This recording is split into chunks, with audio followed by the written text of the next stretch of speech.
I mean, again, he doesn't know who Gabriel is, right? Because he didn't come from an Abrahamic faith. The people of Mecca were pagan. Quran is mentioned, if this book was from other than God, they would have found in it many contradictions. If a book is without contradictions, that has no bearing on whether it comes from God or not. I've had phone books that are inerrant, but I certainly don't think God gave them. That we believe without understanding. The brother asked a very important question, that most of the scholars say that listening to music, watching movies, and most of the television programs, they're haram. So how can we have fun? Let me tell you, brother, at the outset, that having fun is permitted in Islam as long as the fun is halal fun.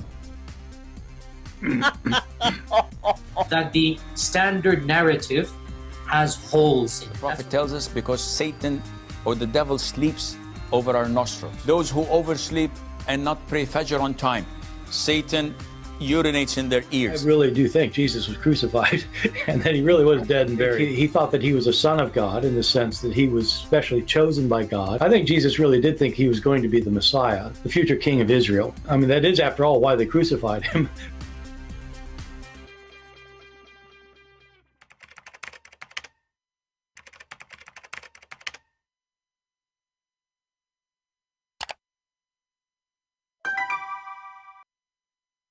Hello everyone, and peace of Christ all of you. Please invite your friends and let us have some good time together. Today is our topic is about the angels of Muhammad, Allah, and what is the role of those angels in this religion, if we can call it a religion. One of you, he sent me a question saying, there is any other place where the angels, they commit sin, etc. And then he said to me, when I answered him, I said, well, isn't it the verse is enough where Allah in chapter 2, verse number 30, 31, 32, etc. Allah questioning the angel if they are saying the truth. Then he answered me back, says, well, you know what the Muslim will say? You know, they will say it is a rational question. It's not a real question. If we go to the verse our friend here is talking about,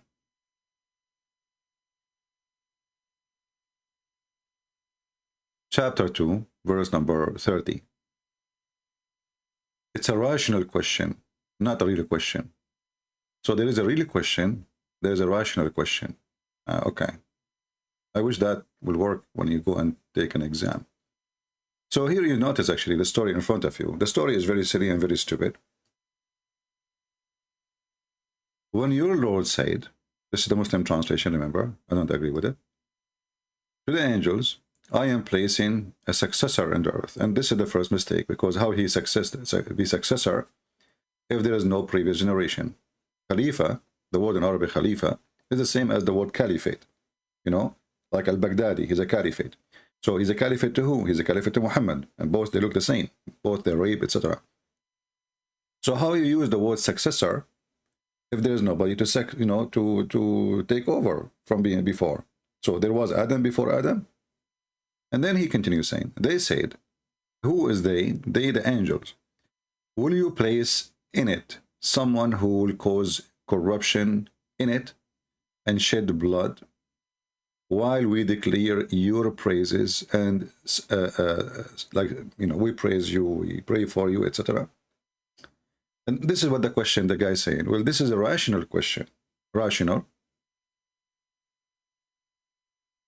First of all, if those angels are just a bunch of slaves, remember Islam is religion of slavery. Everybody is slave.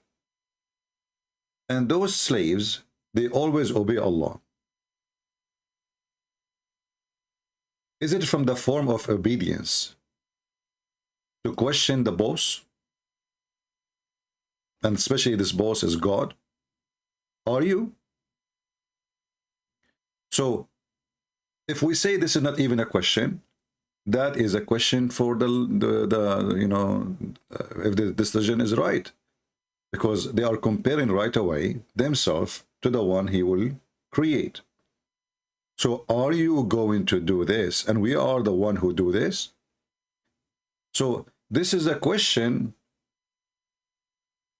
of how wise Allah is with his decision.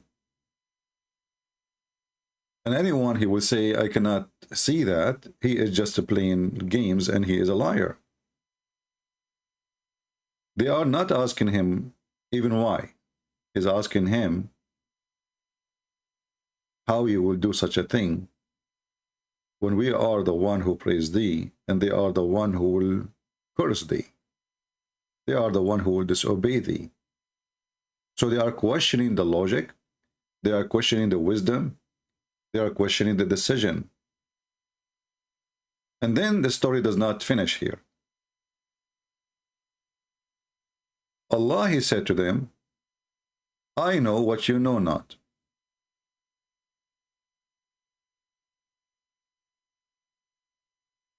So this is the second step after the question, I know what you know not. But is that change, like stopped here? No. Allah now, he wanted to prove how he know what they know not. And you see here how silly, you know, Muhammad, he learned in the Old Testament that God, he taught Adam, the angels, the names. But this is not about such a story. This is about, you know, give him wisdom, give him knowledge to live, survive. This is not about, you know, which means that the Bible says that God, he made Adam, the human, different from animals.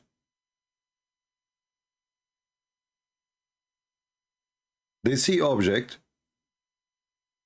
they name object, regardless if it's food or not. It's not just an image in his head. He memorized the image, he memorized it with a name. The same as a computer, like, you know, when you search in your computer, you search for a word to find something. But that thing is not necessarily a word. It might be an image. So if I go right now to Google, I search for the word chair. Google will search for me for the word chair, but the fact the word chair is attached to image, which is a chair. So when Allah, he taught Adam all the names in the Bible, he taught him knowledge. It's not to make a quiz test against the knowledge of the angels. And then Allah, after he taught Adam all the names, he presented them to the angels. Then what? He presented what? The names, which is very silly. Those things, you know. And he told them, tell me the names of these if you are sincere. This is the Muslim translation, sincere. In Arabic, actually, it says sadiqun, sadiqin, which means truthful. If you change the translator, this is itani.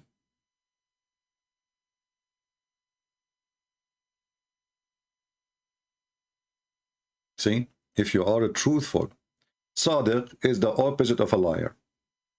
As simple as that. Sadiq is a truthful, is saying the truth.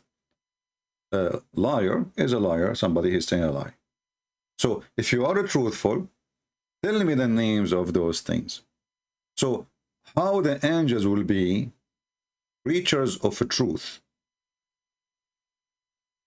if they were able to answer about the names. When he said to them, if you are truthful, tell me the names of those things. So you can switch the sentence here in the beginning, or you can leave it at the end. Tell me the names of those things if you are truthful. So if they can't tell the names, that means they are truthful about Adam, he will do mischievement.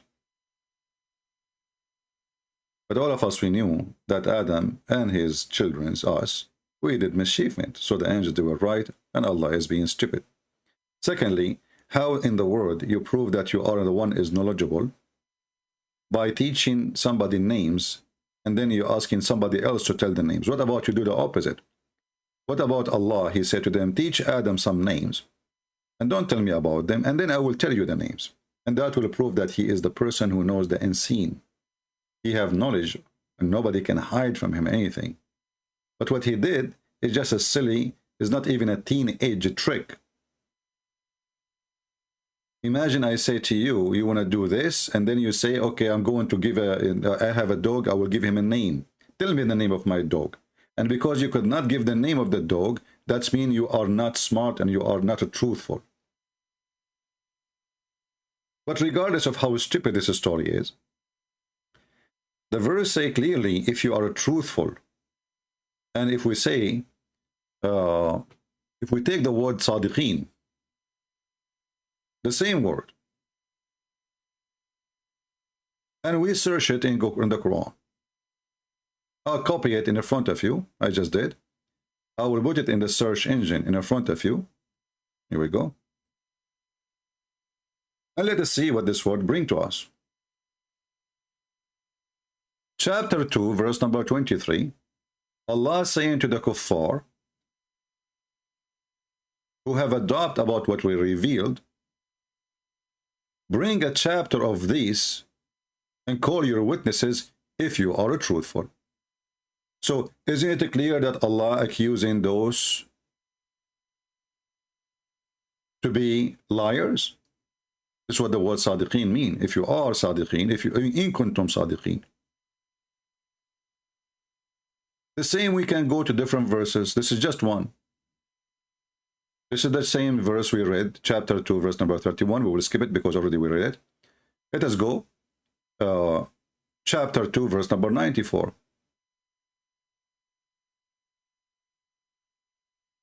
If you are truthful, and this is a translation of, let us change the translator. This guy, he keeps saying sincere. Anyway, sincere will not hurt, but it's stupid to say sincere because sincere is different from truthful. So here, you know, those people, Allah again is arguing with them supposedly in a very silly way as usual. So he said to them, well, wish for death if you are truthful. What the heck is that? I mean, wish for death if you are truthful. So now, okay, what if they wish for death? They are truthful now?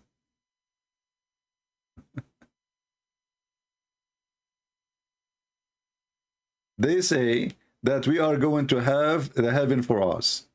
He said, well, okay, wish for death if you are truthful. Well, death is coming anyway. So if you go in the Quran all over, you see that the word in kuntum sadiqeen, actually if we search, we can search just to show you how the Quran is a silly book. Keep repeating the same word, the same word, the same word, the same sentence, not even same word. I will copy the whole sentence just to show you how stupid this book is. Endless. In kuntum sadiqeen. Chapter 2, verse 23. Chapter 2, verse number 31. Chapter 2, verse number 94. Chapter 2, verse number 11. Chapter 3, verse number 93. And all of that, it says clearly that those who the word is used with them, they are liars. The Christian, the Jews, they said that nobody enter heaven except the Christian and Jews. Quran says, these are their wishes. Say, produce your proof if you are truthful. So was the Christian saying a rational thing and Allah is giving a rational question, or this is a real challenge? If you are truthful, well, is Allah saying they are not liar then? So when a Muslim, he tried to escape the stupidity in his book, use his logic and the logic he have in the Quran. We can read every interpretation for this if you are truthful in every verse in the Quran, and you will see all of it come with the one reasoning or one answer. They are not truthful according to the Quran. And in this case here, the Christians, which us, we are not truthful according to the Quran when we say only Christian and Jews go to heaven. For sure, yeah, because, you know, even the Jews, if they don't believe in Jesus, they will not go to heaven. Unless there are people who came before the coming of the Messiah. They are waiting for the Messiah. Those are different story. So when the Jews and the Christians say nobody can go to heaven except those who believe in the true God, which is not Allah, Muhammad is making a challenge saying, bring your proof if you are truthful. And here we laugh. How come Muhammad don't produce a proof? If you go in the Quran, you will find that Muhammad,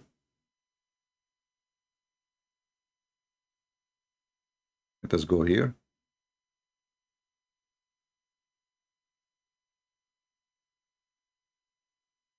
You know, when Muhammad, he challenged people, or Allah challenged people for proof, Allah himself, he asked for proof. What does that mean? You don't accept any messenger of Allah unless he produce a miracle, certain miracle. What is that?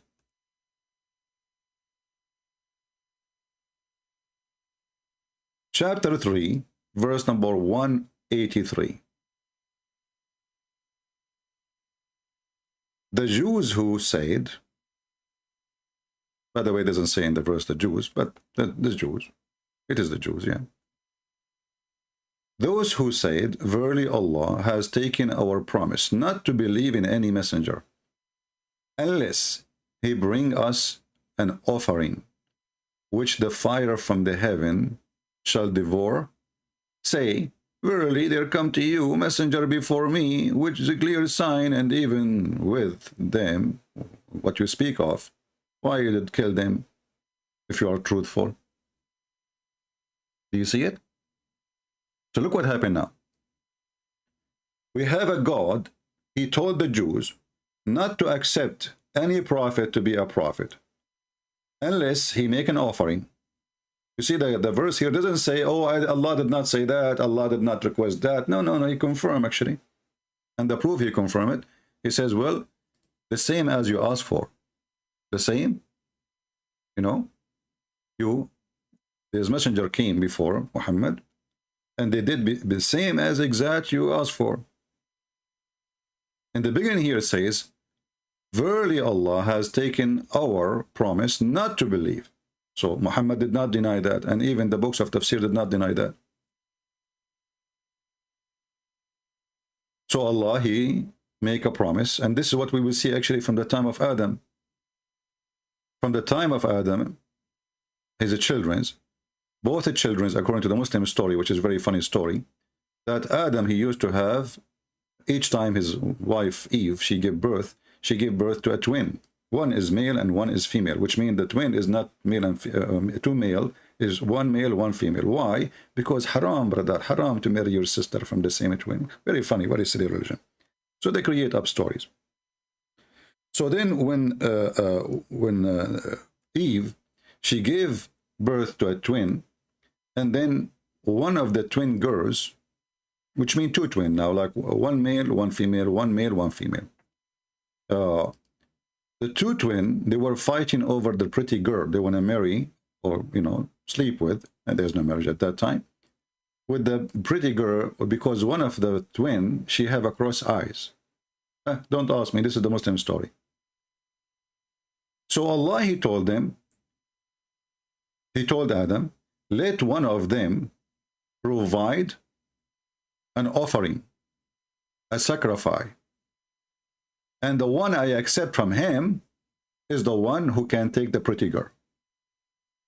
So you will notice that approval, the way of this approval, exists since Adam. So why Muhammad don't want to do it? So when we see the other verse saying that Allah, he required from us not to accept any messenger unless he make an offering. And this is in chapter 3, verse number 183. So you make an offering, then a fire will come from the sky, will consume the offering, and the offering always have to be a lamb. And here you ask yourself why. The same as what happened to Abraham. You see how the offering continue? It's not you know, it's not one person. So you make an offering. If the fire came from the sky and take that offering from this person, that is a sign that the God is approving this person. He is truthful. Do you see it? So look what happened here. When the Jews, they said, Allah, he taken a promise from us not to believe in any messenger unless he bring us an offering. Muhammad, he did not deny that. He said to them, well, there's many messengers before me. They come and they did exactly what you said. Would mean they give offering, and God, he sent fire to consume the offering, and yet you killed those prophets. And you know, if we ask the Muslims who are the prophet they killed them, they fail. The Muslim, all the Muslim religion, they fail to tell us the name of one prophet the Jews killed. Just one. They will not be able to find one. And this is how silly, stupid the Quran is. So why you kill them? Why then you kill them? There's many, not one, many. And then it says here, if you are truthful. So the same sentence in kuntum sadiqeen is attached to those who killed prophet. So the accusation in kuntum sadiqeen, if you are truthful, is not about like, you know, just we are playing fun and we are being friendly. This is very serious. In kuntum sadiqeen mean if you are truthful, and obviously you are criminals. So how come when we say the angels, Allah, he said to them, if you are truthful, suddenly the Muslims, they skip it and they say, oh, he is not accusing them of lying. Well, what is the opposite if you are truthful? What is the opposite?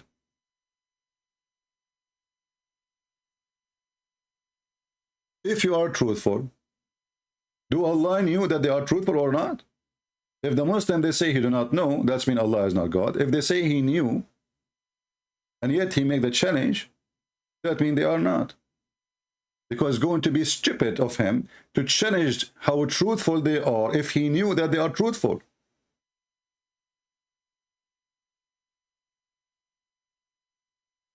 You know what I mean?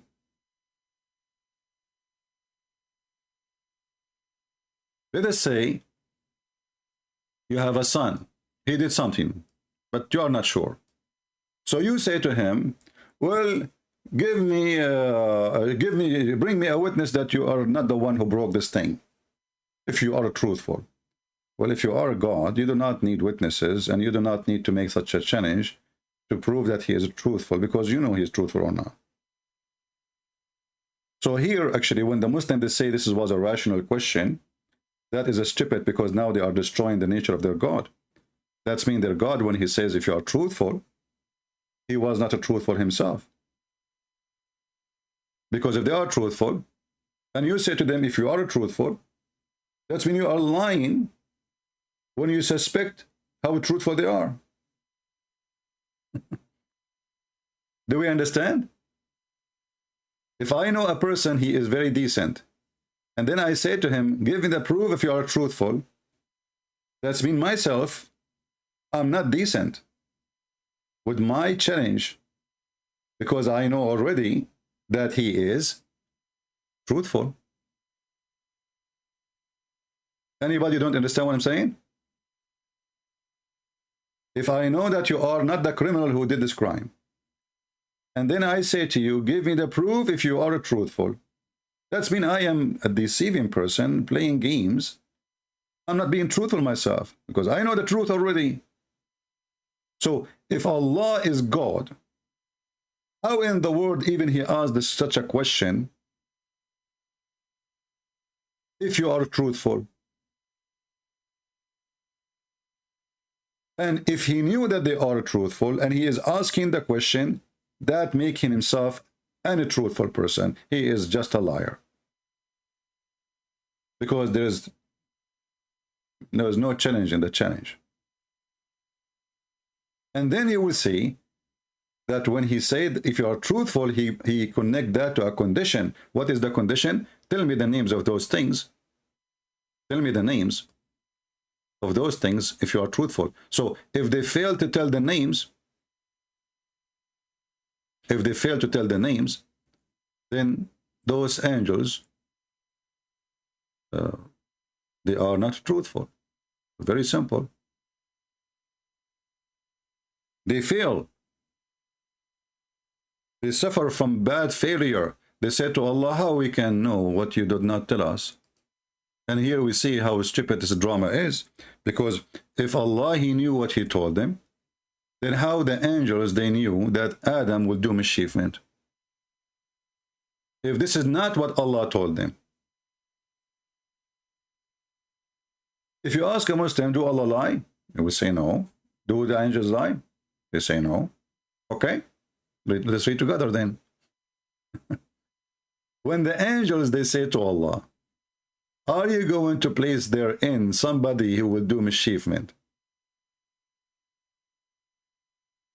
Isn't it this is a sin if it's not true?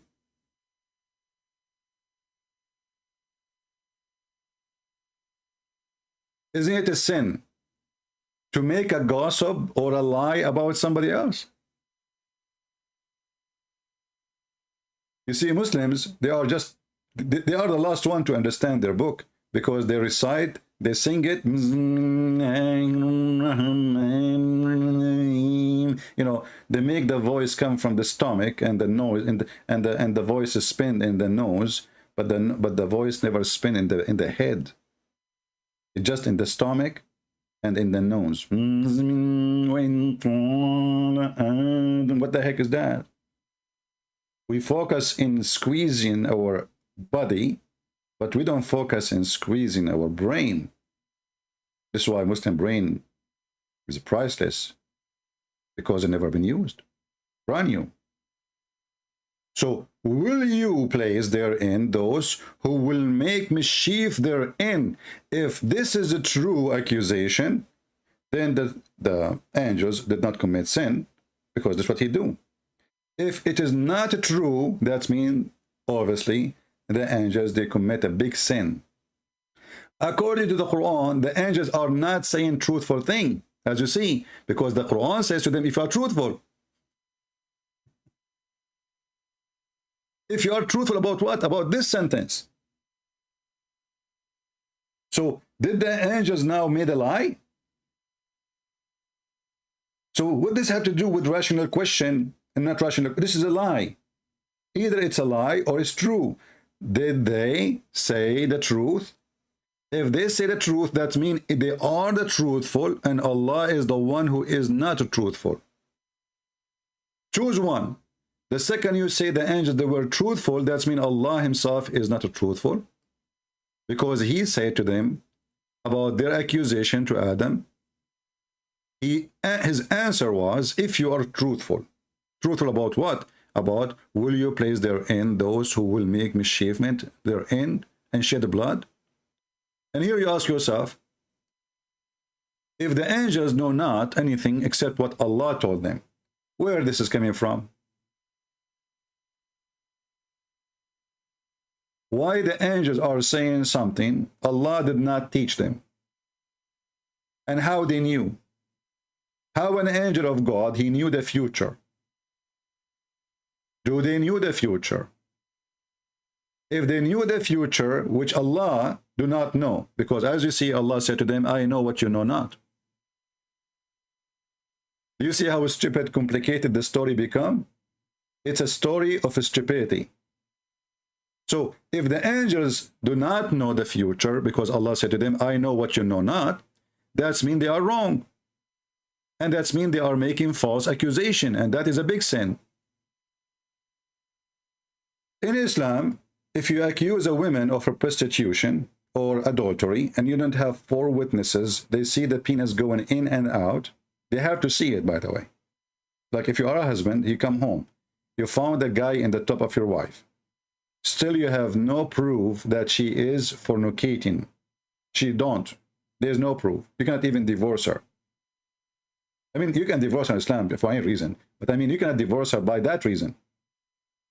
If you make that reason, if you say, I'm divorced you with that reason, she can take you to court, and they will beat the hell of you for saying such a statement without bringing 4 witnesses who can see the penis of the guy going in and out, not only in the top of her, not only naked. They have to see it going in, as Muhammad, he says, the same as a pen going in the inkwell. So they have to see it as a pen in the inkwell. And now here we ask ourselves, what is the pen and where is the inkwell? Will you place therein those who will make mischievement therein and shed blood? So this is not a question, this is an accusation. This is an accusation to Adam and his seeds after him. Allah, he told them, I know what you know not. This is not a rational question with rational answer. Allah here saying to them, I know you know not, which means this knowledge is stupid. This is not a truthful knowledge. This is a false accusation. And by the way, we know that the angels, they were right and Allah is wrong, which should prove again that angels in Islam is better than Allah. And they have knowledge more than Allah. And then when he continues and he says, let us teach them the names. And if you can't tell the names, then you are truthful. What the angel says, we cannot tell the names. The angel says, glory to you. We have no knowledge except what you have taught us. Stop. We have no knowledge except what you taught us. So where you got this from? Will you place therein those who will make mischievement therein and shed the blood? If this is not the knowledge he taught them, that's mean they fabricated a lie. Do you see?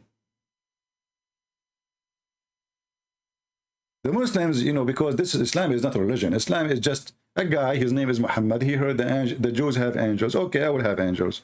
The Jews, the Christian, they have fasting. I will have fasting. That's why he copy. He walked between the Jews. He see them fasting. He says, what this fasting is about? They said, this is the day when Moses, he crossed the sea. He says, oh, okay, we are more close to Moses than you then. And he ordered his followers to fast it. Then he met with the Sabian, and the Sabian, they fast Ramadan. So he canceled Ashura, and he started fasting the Sabian fasting, which is Ramadan. He's just establishing a religion. He don't have a religion. Other religion, they have fasting. Okay, let's try to find a reason for fasting. Other religion, they have a prayer. Okay, we will make a prayer. Other religion, even if you remember, when, just to show you how easy to expose Muhammad, he prayed in the top of a funeral, a corpse of a dead man. A Jewish guy, he walked by, and the Jewish guy, he saw how Muhammad, he prayed in the top of the dead guy. What the Jewish guy, he said? He says, this is how we do it. What Muhammad reaction? Sit down, act differently. Okay, if Muhammad is a prophet of God, he was praying according to which teaching? If you say to me he was praying according to the teaching of Allah, then why he changed it just because the guy, he said, this is how we do it? Who care? If Allah taught you to pray this way, are you going to change it in 2 seconds? Or Muhammad here, he noticed that there's a copyright violation and he got busted. His PhD is not a PhD, he's collecting things from the internet. So right away, erase it, write something different, act differently. It means write something different. It means forget about what you used to do a second ago. But do you pray according to God or according to a Jew? Muhammad was praying in the funeral standing. Who is the one who taught him that? If you say it's Allah, then how Muhammad he changed it? In a second. If you say it's not Allah, that means Muhammad is a fraud. And he changed the prayer as he wish.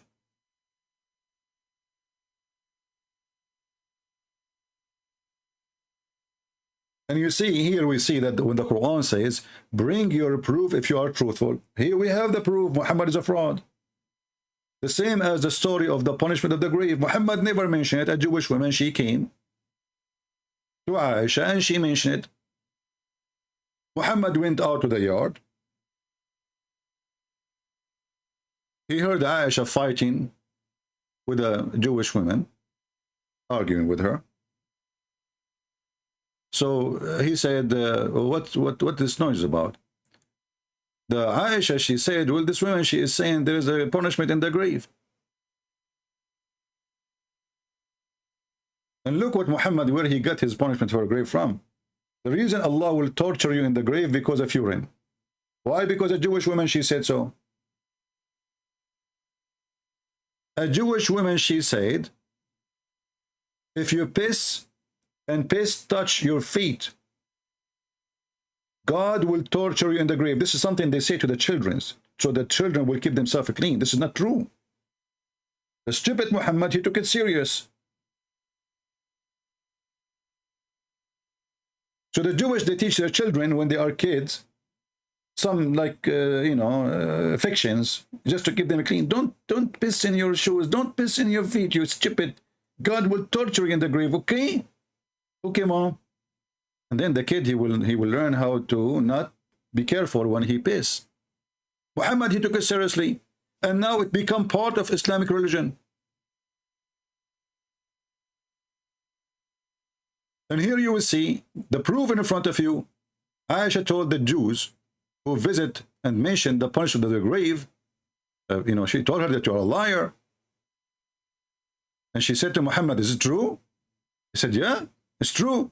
And then after that, Muhammad never stopped praying without mentioning the punishment of the grave. Remember, he never ever mentioned it before. Read carefully, and this is Bukhari. Aisha, she said the Jews came and mentioned to her the punishment of the grave, saying to her, may Allah protect you. Okay.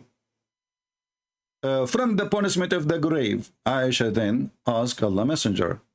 By the way, the story here is different from the reader story. The detailed story is about they are fighting. And then you will see right away, Muhammad, he agreed that there is a punishment in the grave. And since then, and after that, read carefully. This is what is the most important. And after that, I never saw Allah Messenger, but seeking refuge with Allah from the punishment of the grave in every prayer. So Muhammad, he spent his life, he never mentioned the punishment of the grave. A Jewish woman, she came to the house, she mentioned it. Bingo. Muhammad, he added something brand new.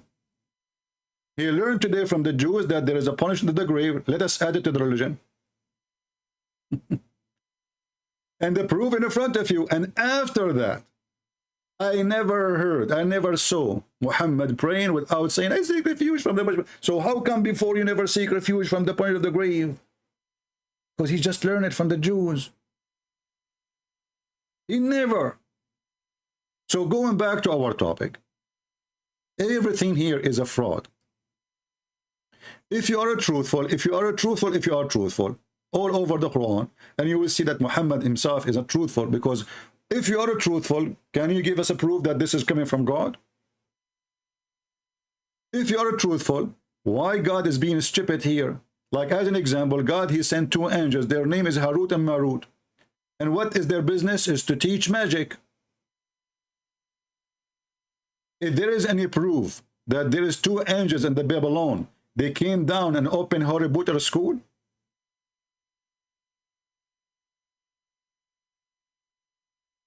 What is the proof of that? And why Allah wanna teach magic to cause divorce? And you know the funny here, Allah, he sent angels who will teach you black magic, but they make disclaimer. Listen carefully. We are here just a trial.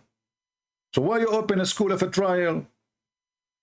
So I open a school of drugs and I sell drugs. And then I say to you before you buy a disclaimer. I mean, who is the stupid here? It's like those who make cigarettes. They put in the top of their box says this cigarette causes you cancer. But does not change anything. You are killing people. What kind of disclaimer is?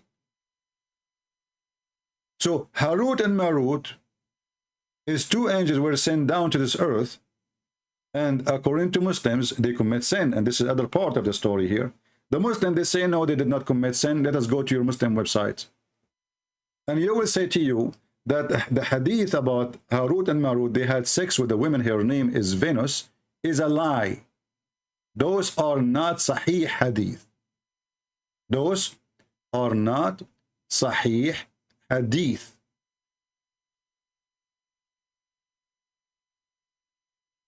Are you sure?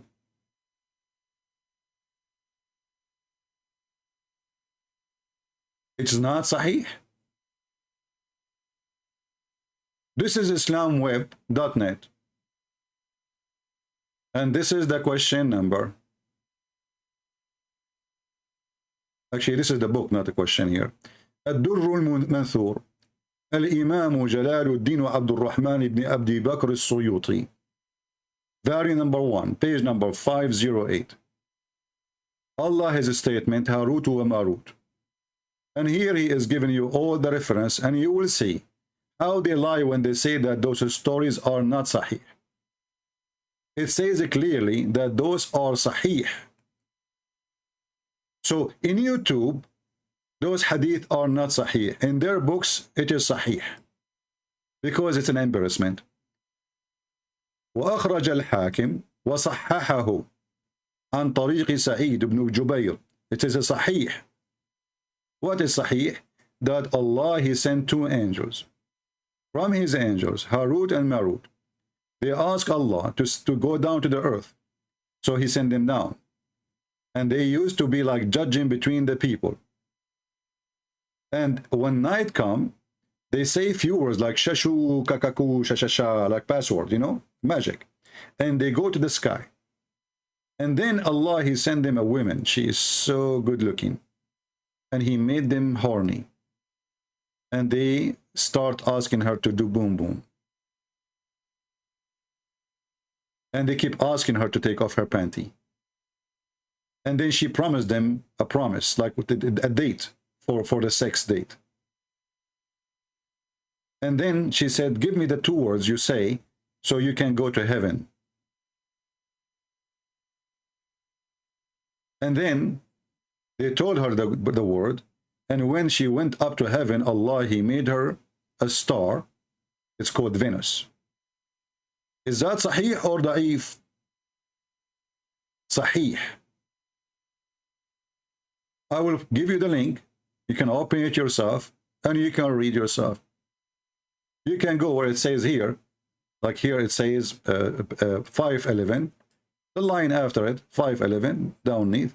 Let us go to Google, hold on. Google, Prophet Google. I could not, maybe you can find it in English, this is the same website, I'm not sure. Because sometimes they translate the same website, they translate their, you need to translate to English, okay.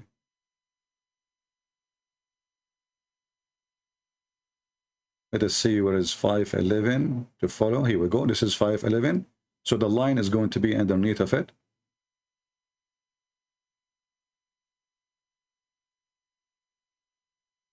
Okay, it says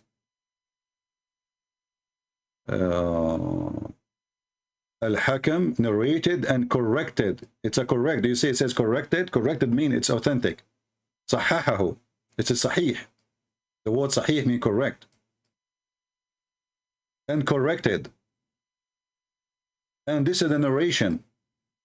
And the Muslim, they say to you there's no sanad, which means there's no reference or who was the one who mentioned the proof of that.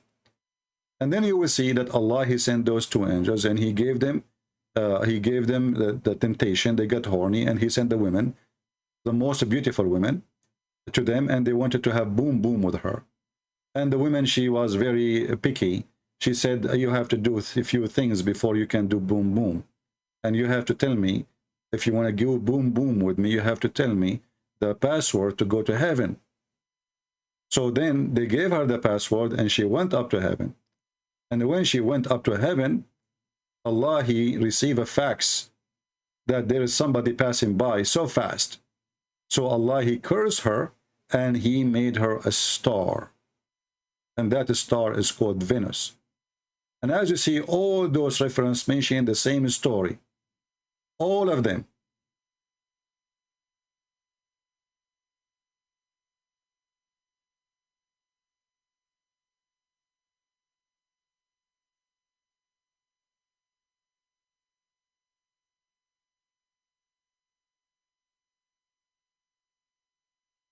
So the women, the angels want to sleep with her, and they decide to do anything she wants. Actually, I have a link in English. Let me find it for you. But I will give you this link here first for the reference in Arabic, so you can see that Muslims agree that this is Sahih Hadith, because they might say to you, oh, this is the Shia. They might say to you, oh, the Shia is the one who teach that, not us.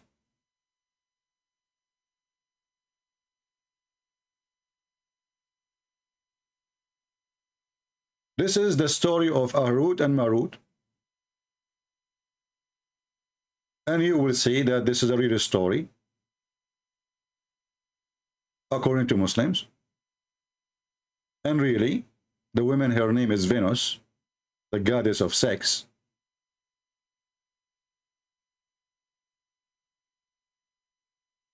And you will see all the account stories regarding this story, which mean all the stories the Muslims they have about it. This star Venus was a very beautiful woman. She had gone to one of those two angels for obtaining some kind of decision.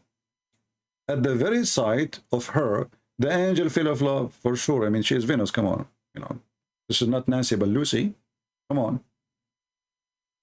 So he fell in love with her, and he told her the truth is with, like he told her, like, you know, the information, the secrets, you know, he starts sharing secrets. It's what they, like a spy you see in James Bond movie.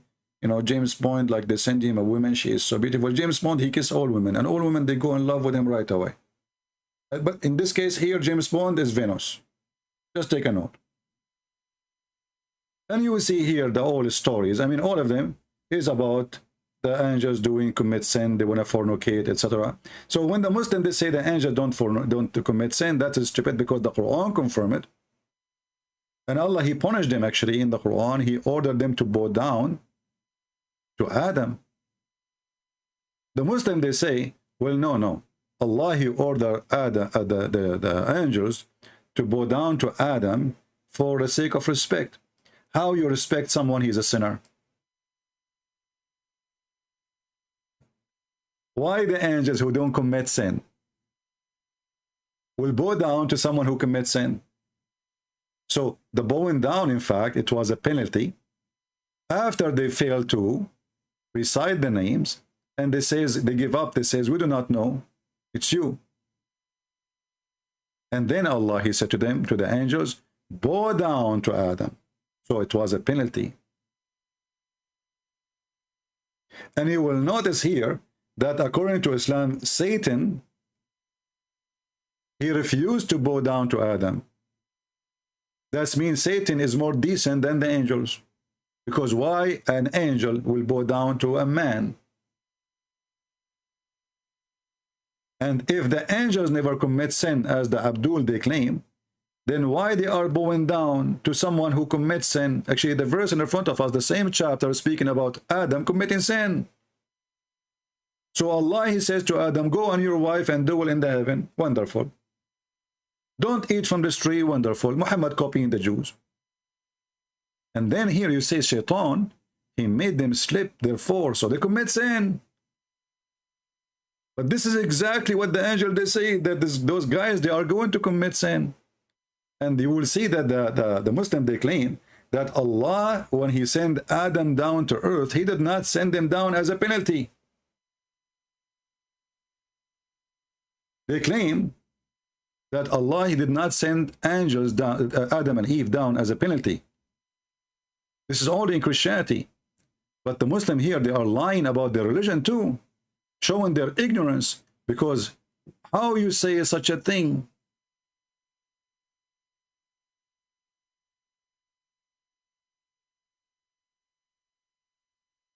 Let me see if I can find you. Here we go. Look at this guy. Why Allah, he sent the angels down? When we talk about Adam alayhi salam, they also say we believe in Adam and Eve and all of that, right? There are some fundamental differences though. We don't believe Adam was sent to the earth as a punishment. The Quran mentions the story of Adam alayhi salam 7 times. In the sequence of the Quran, this is the first time. Obviously, it's a Madani surah, so this is not the first time. So you see here how they, you know, the Muslims, they don't even read their books. And they lie about their books. If it was not a punishment, why the verse says that when the Shaitan, he slipped them, not before. You see, Allah, he told them, go and dwell in your garden.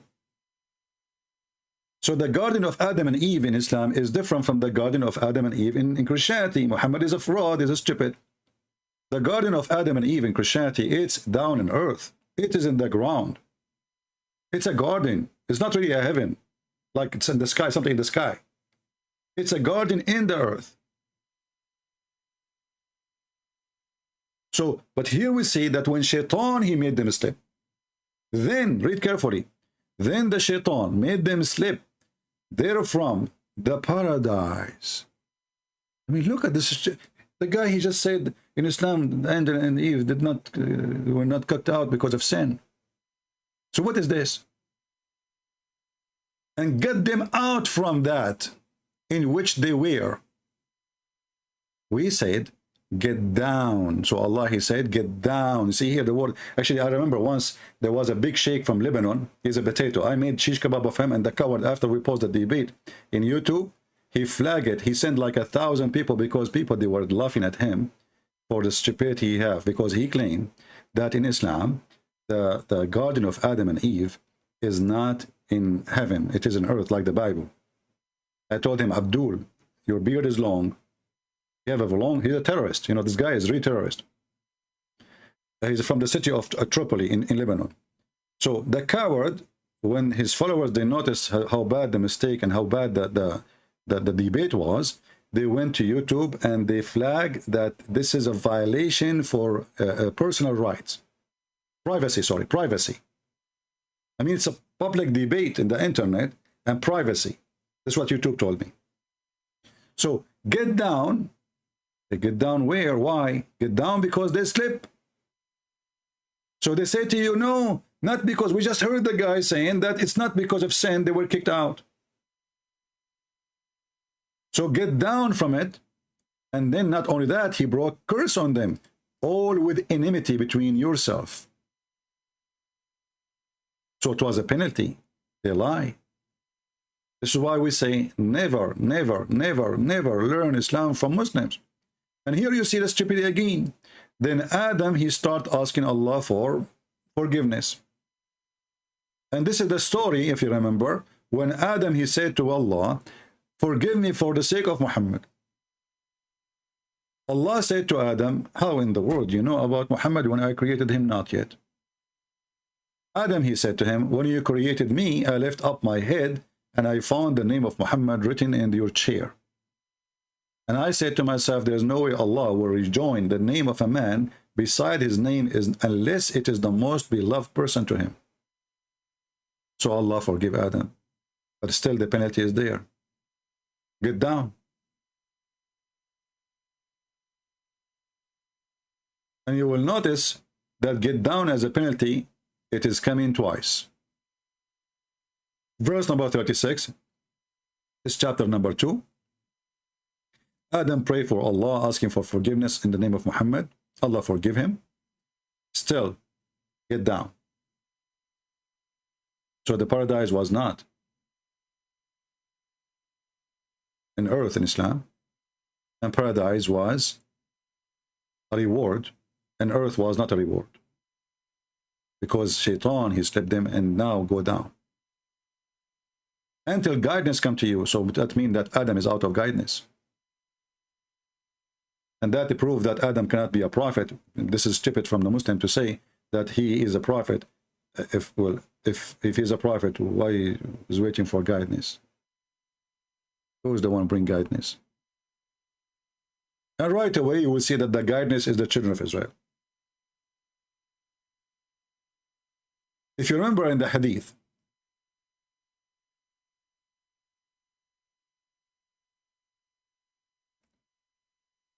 Moses, he argued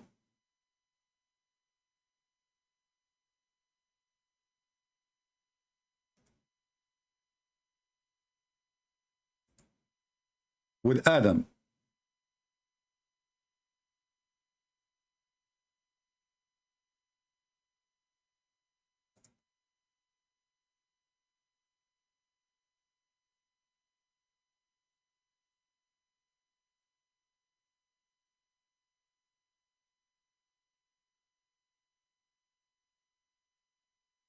I'm just trying to find the hadith.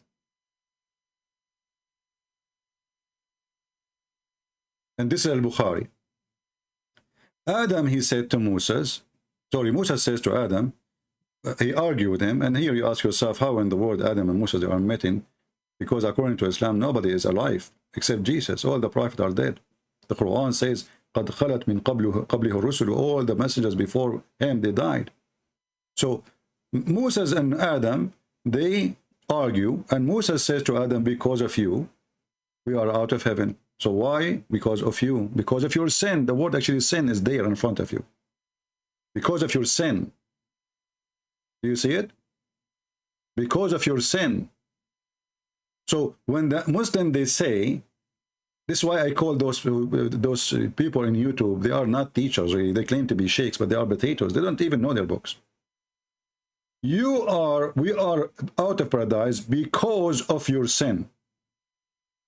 Adam said to him, and here you see the stupidity, are you going to blame me for a fate ordained for me before my creation? So the sin of Adam was ordained. It was a plan of Allah. And this is why the Abdul, he's saying it's not a penalty, but because of a sin, but the sin of Adam was a fraud, which means Allah, he made Adam commit a sin as an excuse to kick him out of heaven. And this is proof again that Muhammad can't be prophet and his God can't be God. He tricked Adam. He made Adam commit sin in order to give himself excuse to kick him out of heaven. It's fate. It was a trap. It was not a free will. So he said to him, do you blame me? As you see, this is all Sahih al-Bukhari. Do you blame me for a fate written before my creation? In different hadith in Sahih al-Bukhari, it says 40 years before my creation. So did Adam commit sin? Yes. Did Allah kick him out from heaven because of sin? Yes. But this sin was a fate. And this is why Islam again is a fraud. Because what kind of God is God? He made me commit sin and then he punished me for my sin. What a stupid God.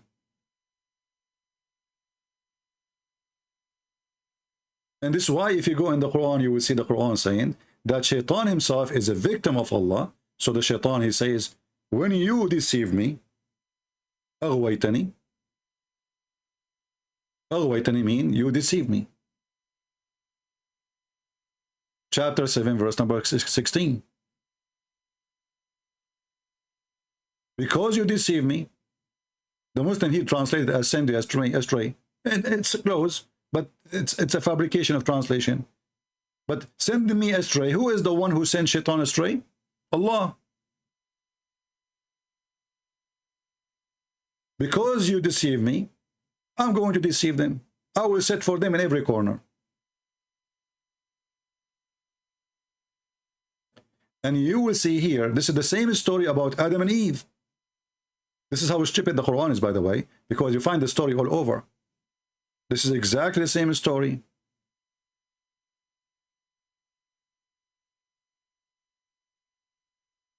And there's a mistake for sure here, because Allah, he ordered the angels to bow down. He got upset from Iblis, but Iblis is a genie in Islam, is not an angel. Satan in Christianity is a fallen angel. In Islam is not. He's a genie. So as you see, the angels are the one who accused Adam to do mischievement. Why Allah is ordering the angels to bow down? It was a penalty. And why Allah is upset from Shaitan for not bowing down when he is the one who says to the angels bow down. You say all boys sit down except the girl. And then you get upset from the girl. And remember here, this is not about gender. Satan is totally different creature. Satan, according to Islam, created from fire, from gas. And angels are created from light. So they are totally different in everything. So Allah, he said to the angels, bow down. Bow down. But he is not an angel. Why he would bow down anyway? And then Allah, he says to him, what? Why you did not bow down? He said, well, I am better than Adam. You created me from fire. He created him from clay. But if Shaitan is smart, he should say, well, you said angels, you idiot. I'm not an angel. So the whole story is stupid. And Shaitan himself is a victim of Allah, as you see. And then Allah, the funny here, that Allah, he ordered Shaitan to get out of paradise before he misled Adam and Eve. This is chapter 7, verse number 18. Read with me carefully. This is when Allah, when Shaitan refused to bow down to Adam, Allah, he said to him, get out. Read carefully. Get out from this, between two bracket, paradise, with disgrace, etc., expelled. Okay. And then he told Adam and Eve, you sit in the paradise. You and your wife go. And then suddenly we find that Shaitan is still there. Shaitan, he go to the garden and he misled Adam and Eve. But you kicked him out. You remember when the Muslims, they say, if Allah wants something to happen, he say be is going to be. Allah, he said to Shaitan, get out. How come Shaitan was not out?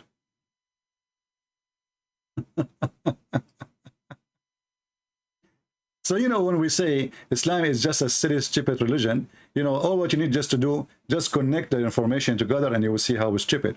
And the funny is, you need to learn how to use the Muslim logic. As an example, if you ask the Muslim here, when Allah, he ordered Shaitan to get out, would Allah get him out immediately, or is going to take like some processing, like papers, signatures from here, signature from there? He would say, no, right away, brother. Allah, if he wants something to say, he say be, is going to be. Okay. Then how Shaitan get back again? Do you remember when Muhammad, he went to heaven and there is 7 doors and there is guards, and they asked the angel Jibreel, who is with you? Even Jibreel himself, he need permission to get in. So how Shaitan, Allah, he ordered him, he said to him, get out. You know, you assume that God, when he say get out, Shaitan will be out in a second. That's it, get out. Get down, actually. And then we find Shaitan is coming back. Look like Shaitan is a good hacker. He was able to go through some ports in the computer of Allah. So, and Adam, and now after he kicked him out, he tell Adam to go to heaven and enjoy it. And then Shaitan, he stepped them out. But the guy is out already. And then you will see here, and then he misled them with deception. And then we said to them, get down, both of you. But they stupid, you just told them already.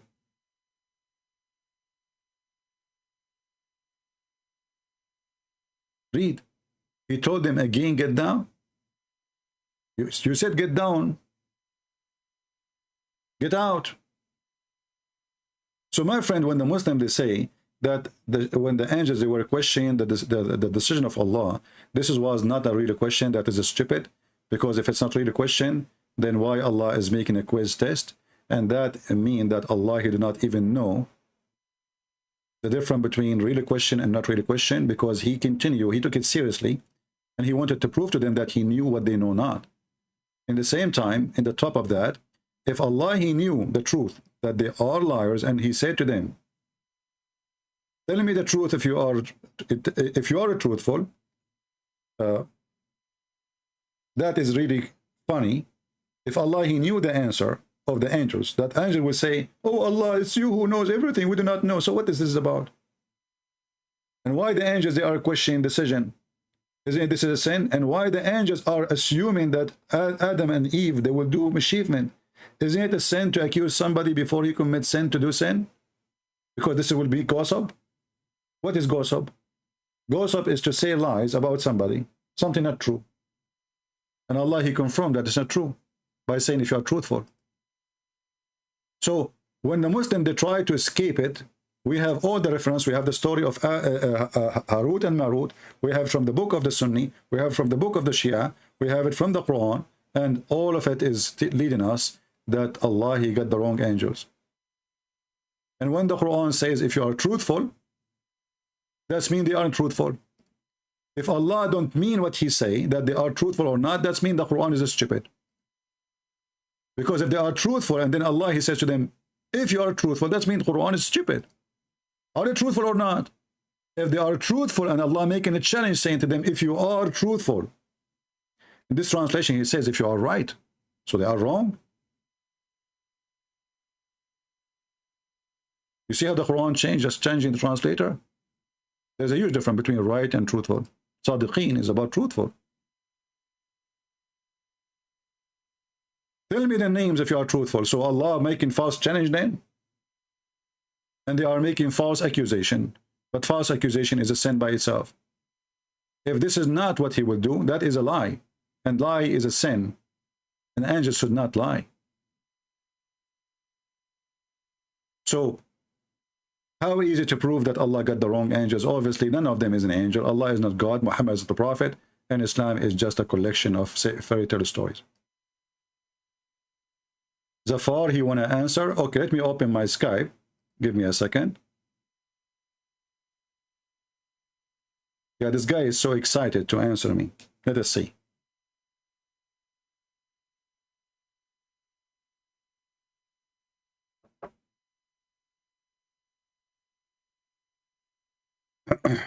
We are opening our Skype. Text me, Zafar, whatever you need.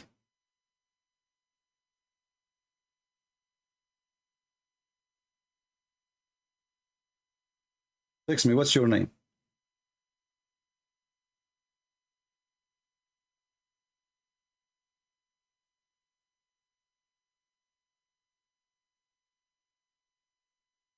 What's your name? The guy who called himself Zafar. What's your name? Is that the same guy who once he say he is 30, the second day he say he's 14, and the other day he says he is 26, and the other day he says he's 28? Is that the same guy? Give me your name. No problem. If he's a troll, he's a troll. Who cares? He trolled his God, not us. We are talking about his religion. So if he might be a troll, he's trolling his God. I don't see any message. What's your name? Tell me your name. He messaged me. Give me your name. I have thousands of messages.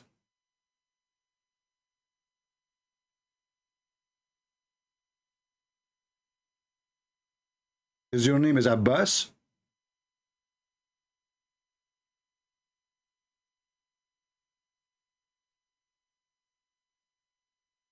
Well, I don't see anyone. His name is Safaraz Hussein. Let me try to search for your name. Maybe he is texting wrong, because some people, they use the name Christian Prince too, or, you know. Let us see. Maybe I can find you and search you.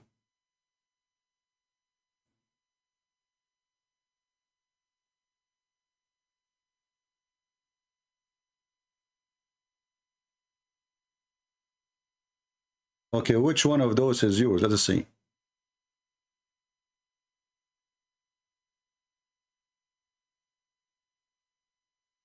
Which one of those is yours?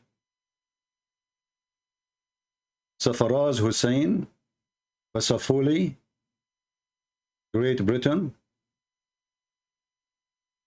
Which one? There's a 3. Actually, there's more.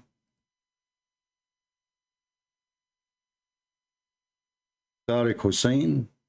Which one?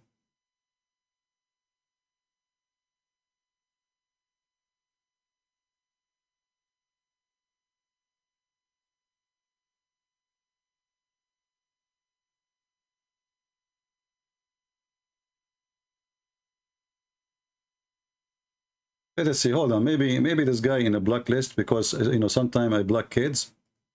Let us see in the reference.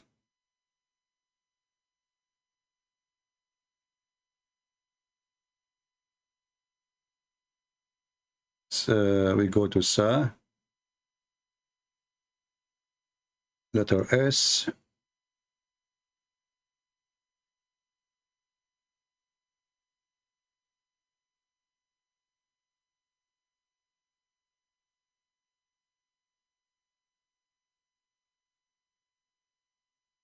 I have the longest, you know, because this Skype I'm using for many years. And there's endless weird people text me, and most of the blacklist actually are Christians, who they just say hi and hello. I block them right away. Let us see. Safaraz. Ah, we found Safaraz. Okay, hold on. So Safaraz is just a kid, obviously, because he is blocked before. Text me now, Safaraz. I found him in the block list. Text me, Safaraz, now.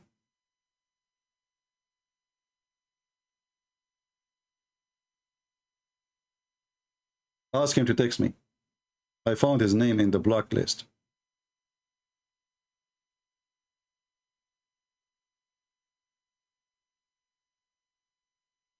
Okay, I think I found him.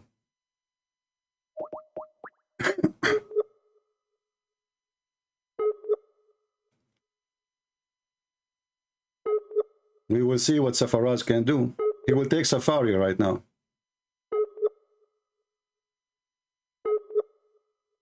I'm trying to call you, Safaraz.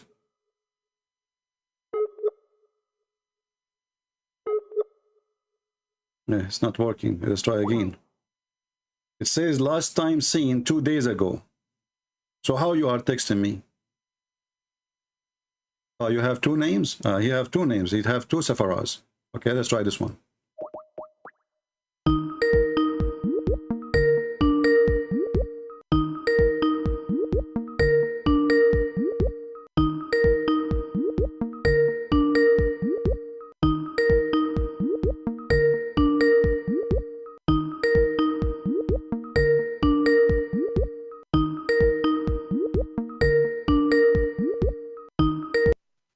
Hello.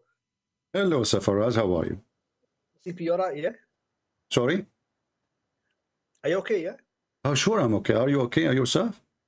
I'm fine. Alhamdulillah, I'm fine. Alhamdulillah. Okay. You know, you remind me when a person he say Alhamdulillah, what does that mean?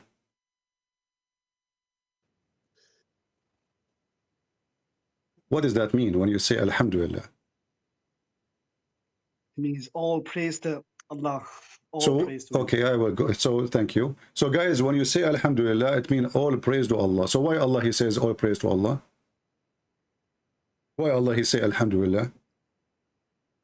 Because he's saying it, all praise is due to him only. My friend, but he is saying, I ask you, why you say Alhamdulillah? You said, I am thanking Allah. Actually, the correct translation is thank you Allah, not all praise to Allah.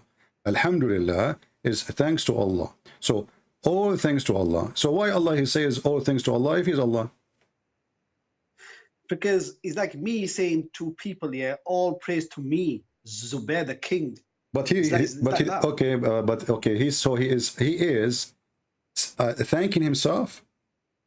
This is not about praise. No, the word hamd is not praise. The word hamd is thanks to Allah.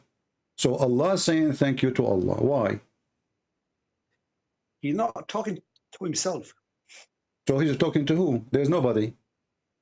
He's talking to the people. Creation. Okay, he's talking to the people saying, he is saying, Alhamdulillah. Yeah. He's telling people, making it clear that all praise is due to him. It's like me. Put the phone in the speaker so you can hear me better without putting the phone next to your ears. Okay. So Allah is saying all thanks to me. Does that make sense to you? Why Allah want to say all thanks to me? All praise goes. Yeah, but he is the one who is making the praise. It's like me telling all people of the UK, all praise is to Safraz, all praise is due to me, to make it clear. Okay. All praise due to me. Okay, but he is the one who is saying it, you know. If you are the one who is saying it, it makes sense because you are the followers, you are not the God. But when the God, he says to himself, all praise to me, that's really funny. But anyway, let's go to our topic today so we can see how good you are. Because I saw that you are very excited. So go ahead. What do you want to say to us about the story of Adam and Eve? Go ahead. The story of Adam and Eve, yeah. The story of Adam and Eve is, yeah, they were warned by Allah to not go to the tree, to not eat from the tree. And then the shaitan come to him and end the day. Let us go back a few steps and go about the angels. When the angels, they make the accusation and they said, you know, they said to Allah, are you going to create somebody who will do mischievement? Yeah. Why? What the angels did that? But I mean, did they make a false accusation? What do you think? Not make a false accusation. They were getting worried, you know, that if he's gonna create a human and cause, you know, all sort of problems. I don't understand. What do you mean get worried?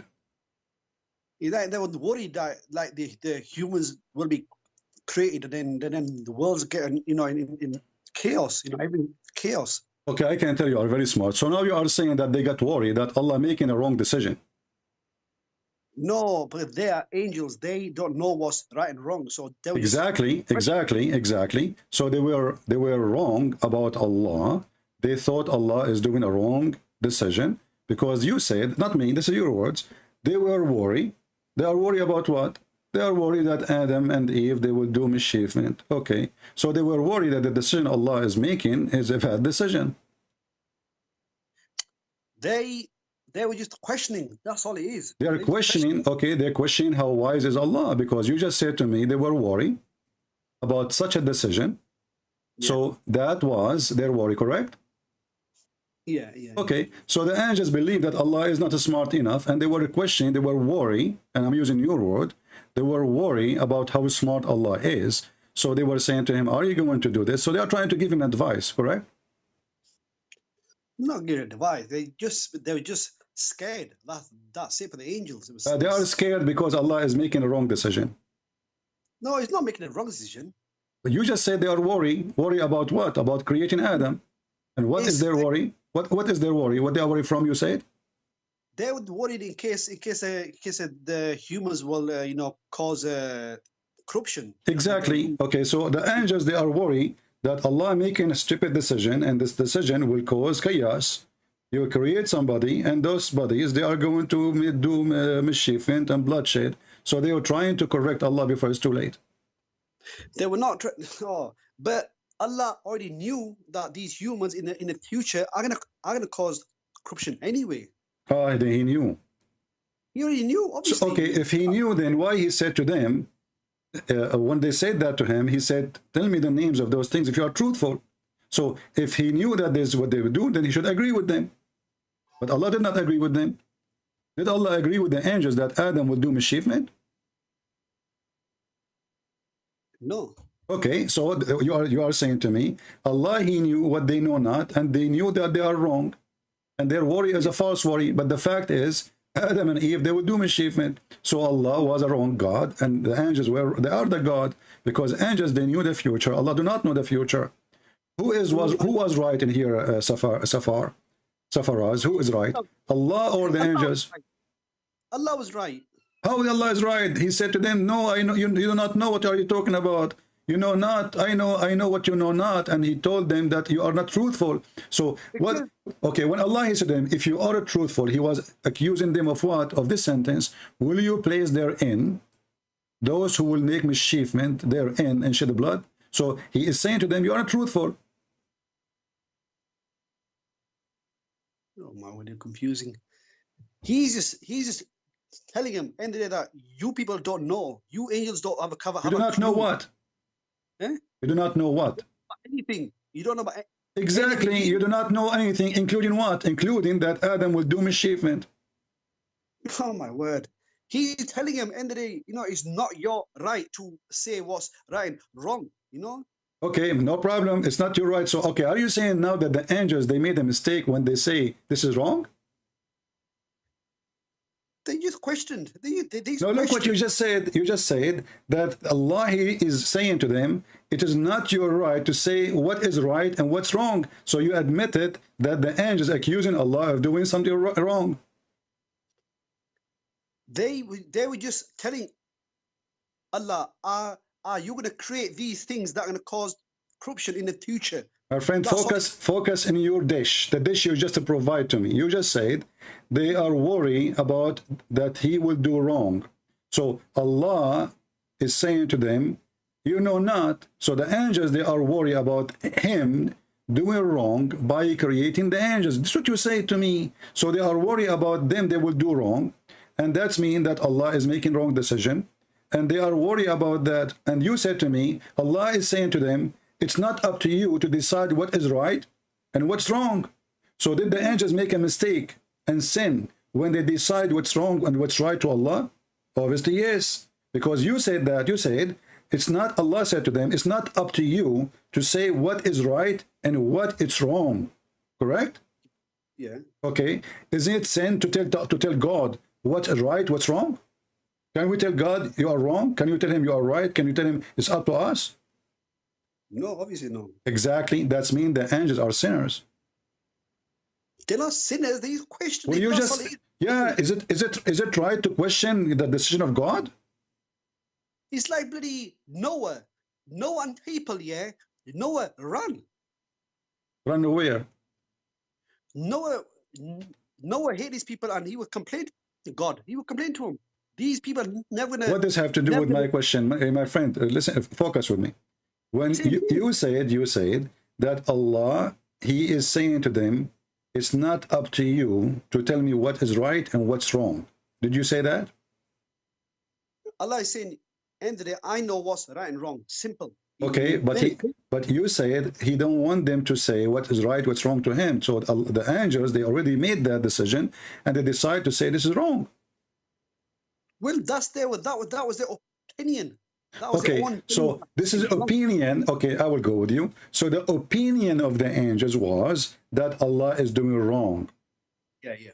Okay, yeah. You guys, did you hear it? Yeah. But the opinion of the angels, look what you just said. Yeah. So the opinion of the angels is to say to Allah, you are doing wrong, and you say, yeah. Okay, that's mean the angels accusing Allah not to be God because He's doing wrong. Is it God is perfect? No, but they're getting scared that people are in the coma. But you just said to me that the angels accusing Allah to do wrong, and you said to me, yeah. You said 3 times, yeah. Alhamdulillah, yeah. So you have now 3. We have a 3 yeah from you, my friend. It's like perfect now. It's at the Trinity. So now we have 3 yeah, approving what you saying that the angels, they are accusing Allah of doing wrong, and that is a big sin, because if you accuse God of doing wrong, they're questioning, that's all it is. Yeah, but they are questioning the decision, and you agreed. You said that, they are worried that this is wrong. You are the one who, I'm using your words. Unbelievable. But what? Listen, you were so excited to call me, and now you do not know how to hang up. Don't hang up. I'm asking you, how in the world you say that they were worried that he is doing wrong, and I say to you, okay, are you saying that Allah is saying to them, it's not up to, and you are the one who said to me, repeating your words, it's not up to you to say what's right, what's wrong.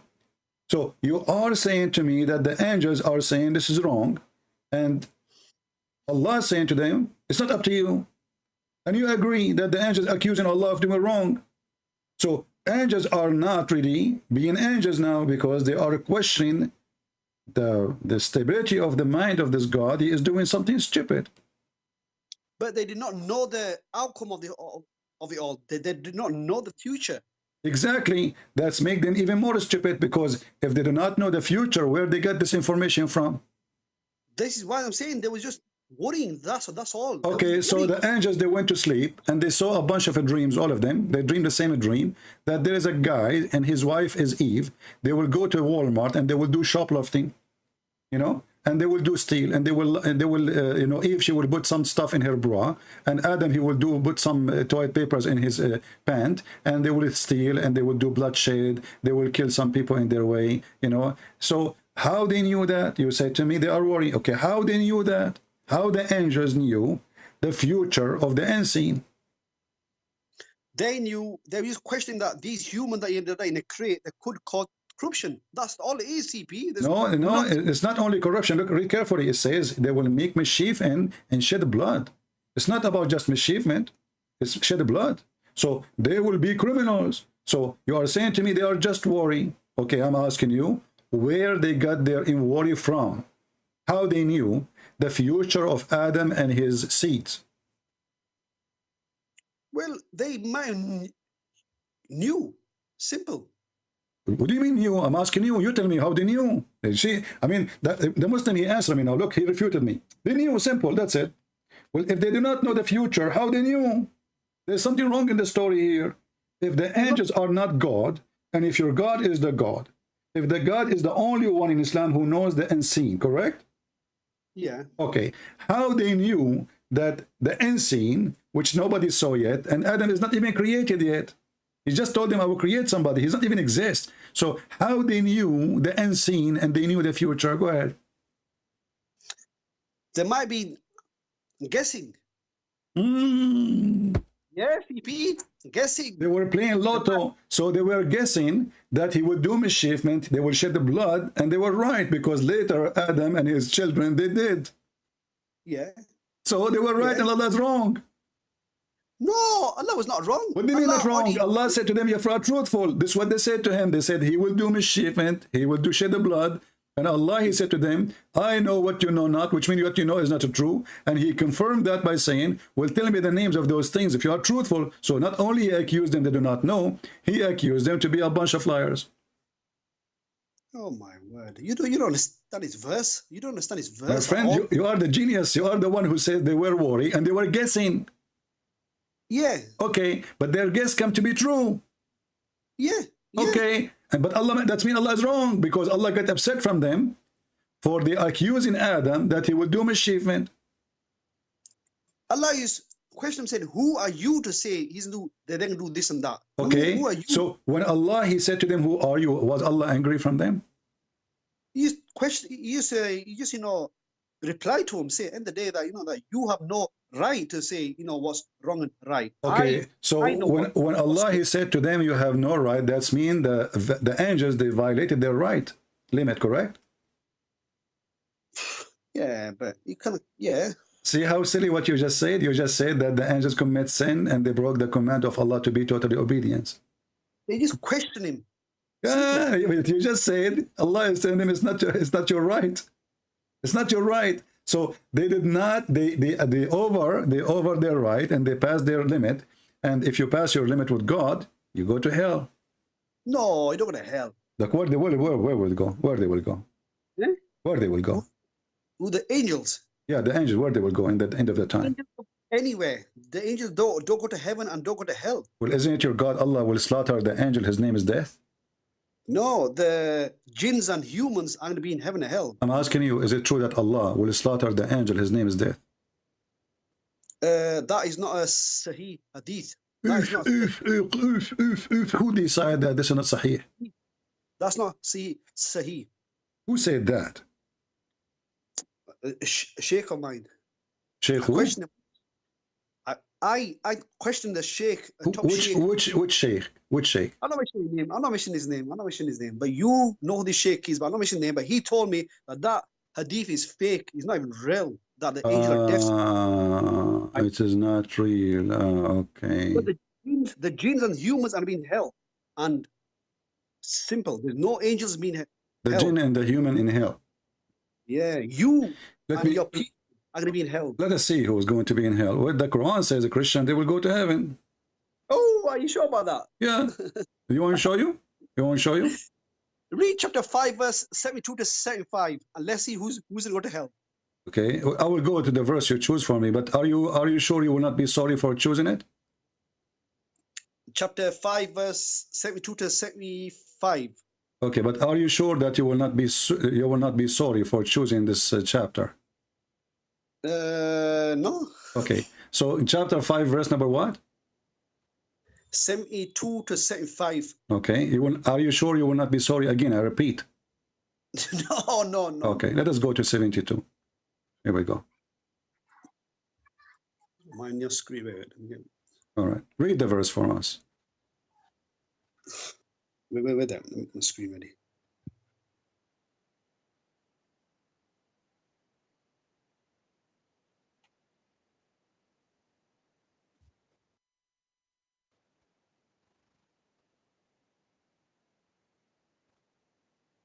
Come on, read it. Hello? Yeah, read it. I mean, you know that. Don't you know the Quran by heart? Yes. Okay. They surely don't believe who say, "Lo, Allah is the Messiah, son of Mary, the Messiah, children of Israel, worship Allah, my Lord and your Lord." Okay. Lo, who ascribes partners unto Allah for had forbidden paradise. His abode is a fire. Your translation is crap. There will be no helpers. Okay, what translation you like me to change for? What translation you like? All right. Huh?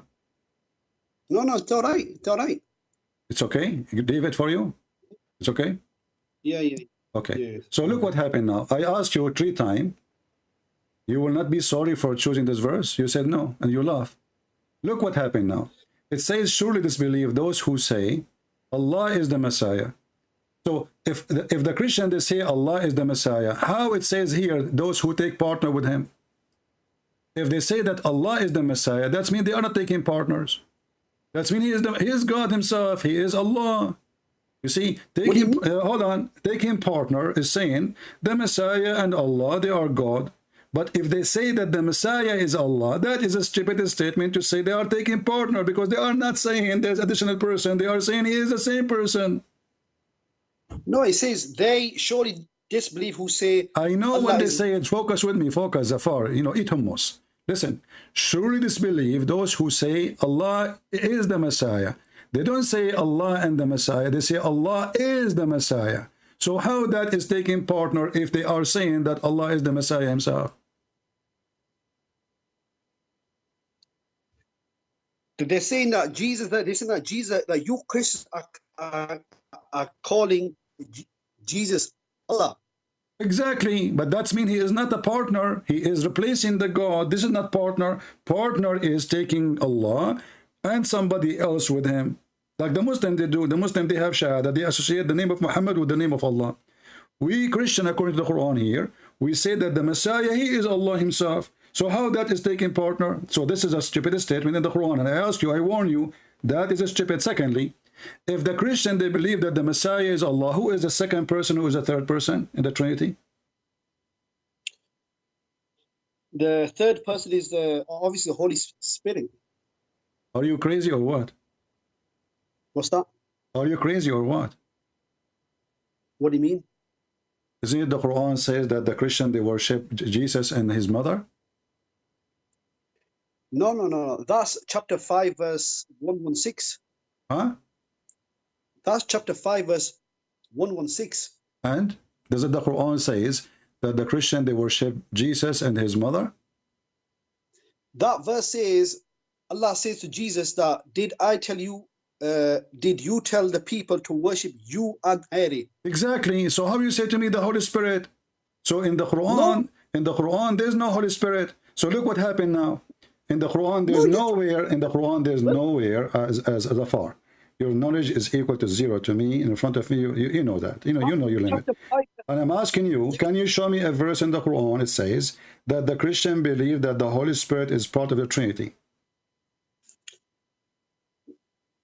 Obviously not, but he's saying that. Obviously not. Okay, let us continue now. Obviously not. So thank you. So the Quran mentioned a Trinity, which is Jesus, Mary, and Allah. No, not Mary. No, not Mary.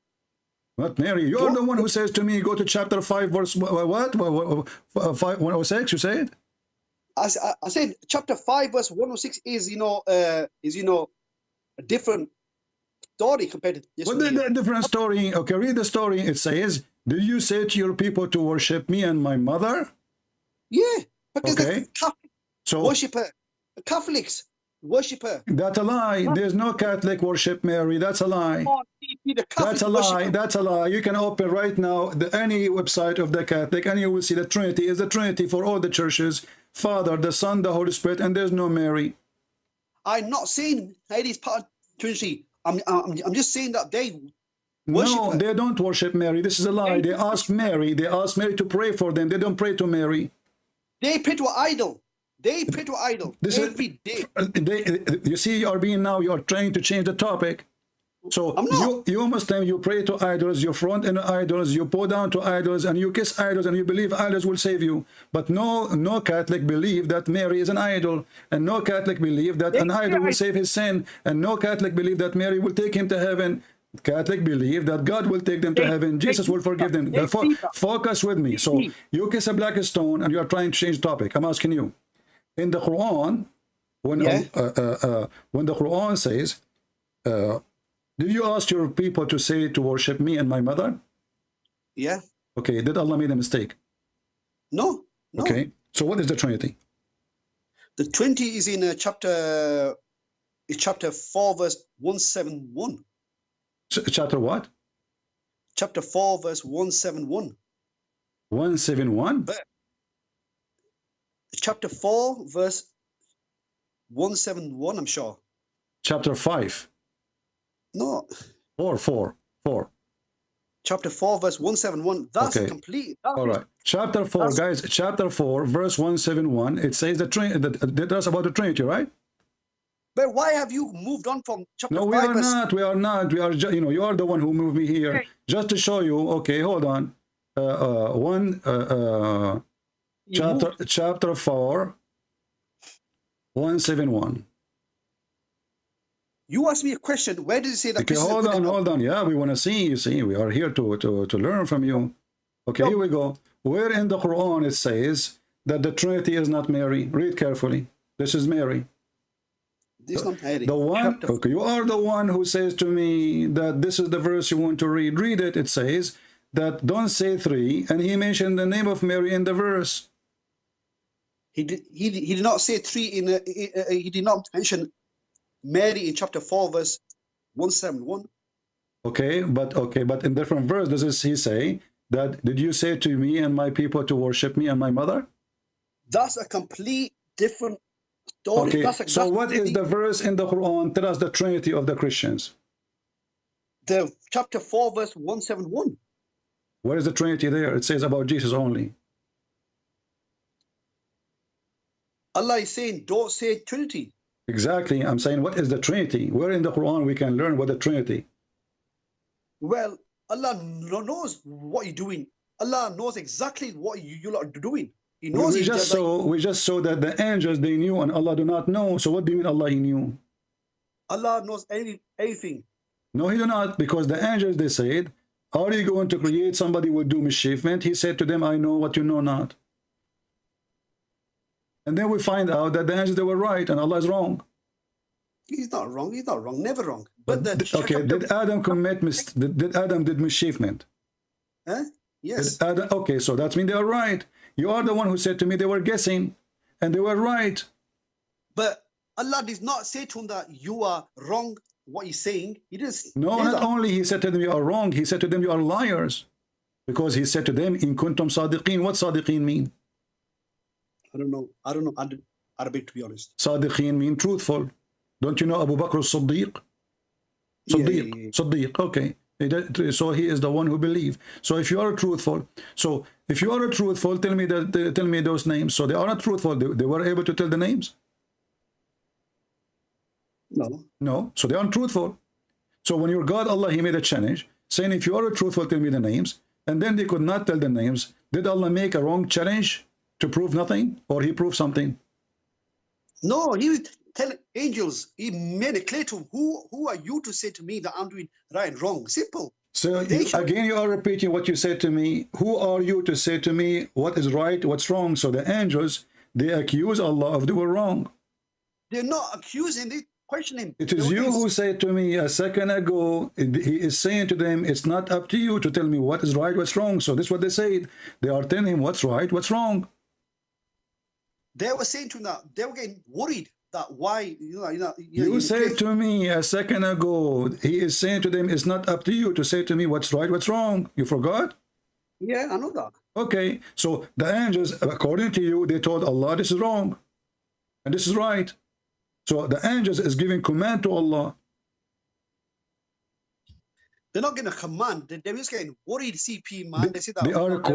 They are questioning how wise his decision. You just said to me, he said to them, it's not up to you to tell me what's right, what's wrong, right? Yeah. That's mean they are questioning his decision. They are questioning how smart he is. They are questioning how wise he is. So the angels in Islam, they accuse Allah from the beginning that he's stupid, and he is.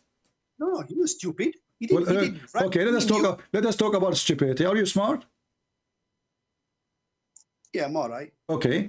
A human being, he have testicles. Do you have ones? Oh, don't talk about private parts all the time. Why not? I mean, your God, Allah keep talking about them. So I'm asking you, if you are smart, how come you have a God? He says that the sperm coming from the backbone. That's been answered on YouTube many times by these. Answer me again. Guys, it's answered many times. Answer me. Here we go. Aren't you the one who is desperate in the chat? You want to talk to me, and Christian Prince is running away from you. Here we go. We have time. Go ahead. Tell me what kind of God he think that testicles are decoration, like in the in the tree, and he don't know that the sperm is coming from there. So according to your knowledge, do sperm coming from the backbone or it's coming from your nose? Topic, time after time. We were talking about hell. We were talking about hell. Who's Well, going to hell? those who believe in such a stupid thing, obviously they are following a stupid God. They will end in hell, and you will end in hell, my friend. Chapter 5, verse 72, we said Christians are going to hell. Simple.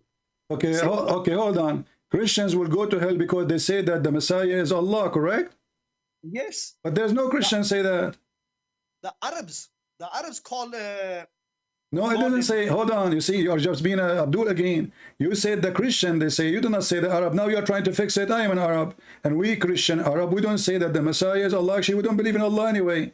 And we do not even in the Trinity, we do not believe that the Messiah is the Father. The Trinity is not believing that the Messiah is the Father. The Father is a person, the Messiah is a person, the Holy Spirit is a person. So how the stupid Allah, he says, the Christian, they say that the Messiah is Allah, if we don't believe in such a thing? Because you believe that these 1, 2, and 3 are one. You believe that they're Doesn't matter. We don't believe he is the same person. What do you mean you don't believe he's the same person? We don't. The Christian, they don't believe that Jesus is the Father. He's not the Father. That's why the Father is the Father and Jesus is the Son. But you say they're all one. Doesn't matter, but this is not what we believe. We don't believe that Jesus is the Father. So even the Quran is stupid again, because no single Christian say that the Messiah is Allah. We don't believe in Allah, number one. Secondly, we don't believe that the Messiah is the Father. And that is a stupid statement. So again, we go.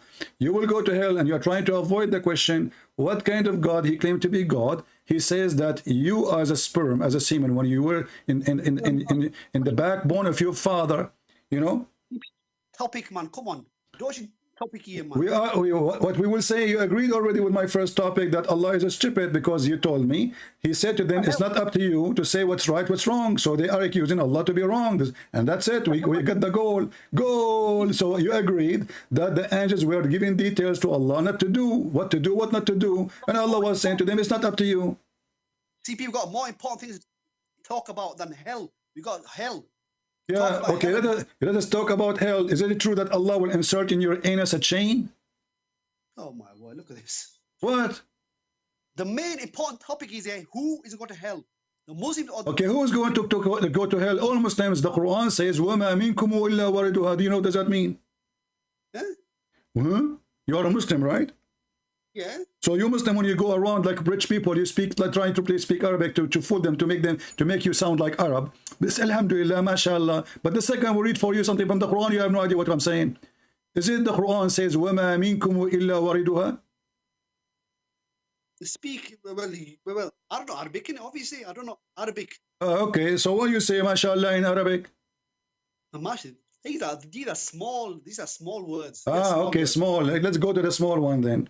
When the Quran says, not a single one of you speaking to all Muslims, but he will enter hell. Was Allah making a mistake? No. What the translation that means, the country that means, every Muslim is in a walk above hell. Well, this is a lie. I can show you the Islamic. Do you know Ibn Abbas, the cousin of your prophet? Yeah. Okay, is he stupid? No, not stupid. So can we take his opinion? Well, my opinions are Who are you to say my opinion? Are you like Ibn Abbas now? Allah is saying the Muslims are Can we take Ibn Abbas' opinion, or we cannot take Ibn Abbas' opinion? No, take him out and go to chapter 9. Why you don't want to take him out?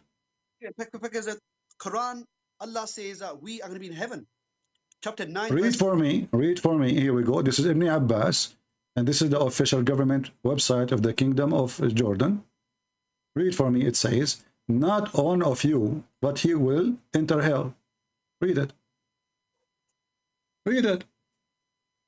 All of you Muslims are going to hell. Muhammad, he knew it.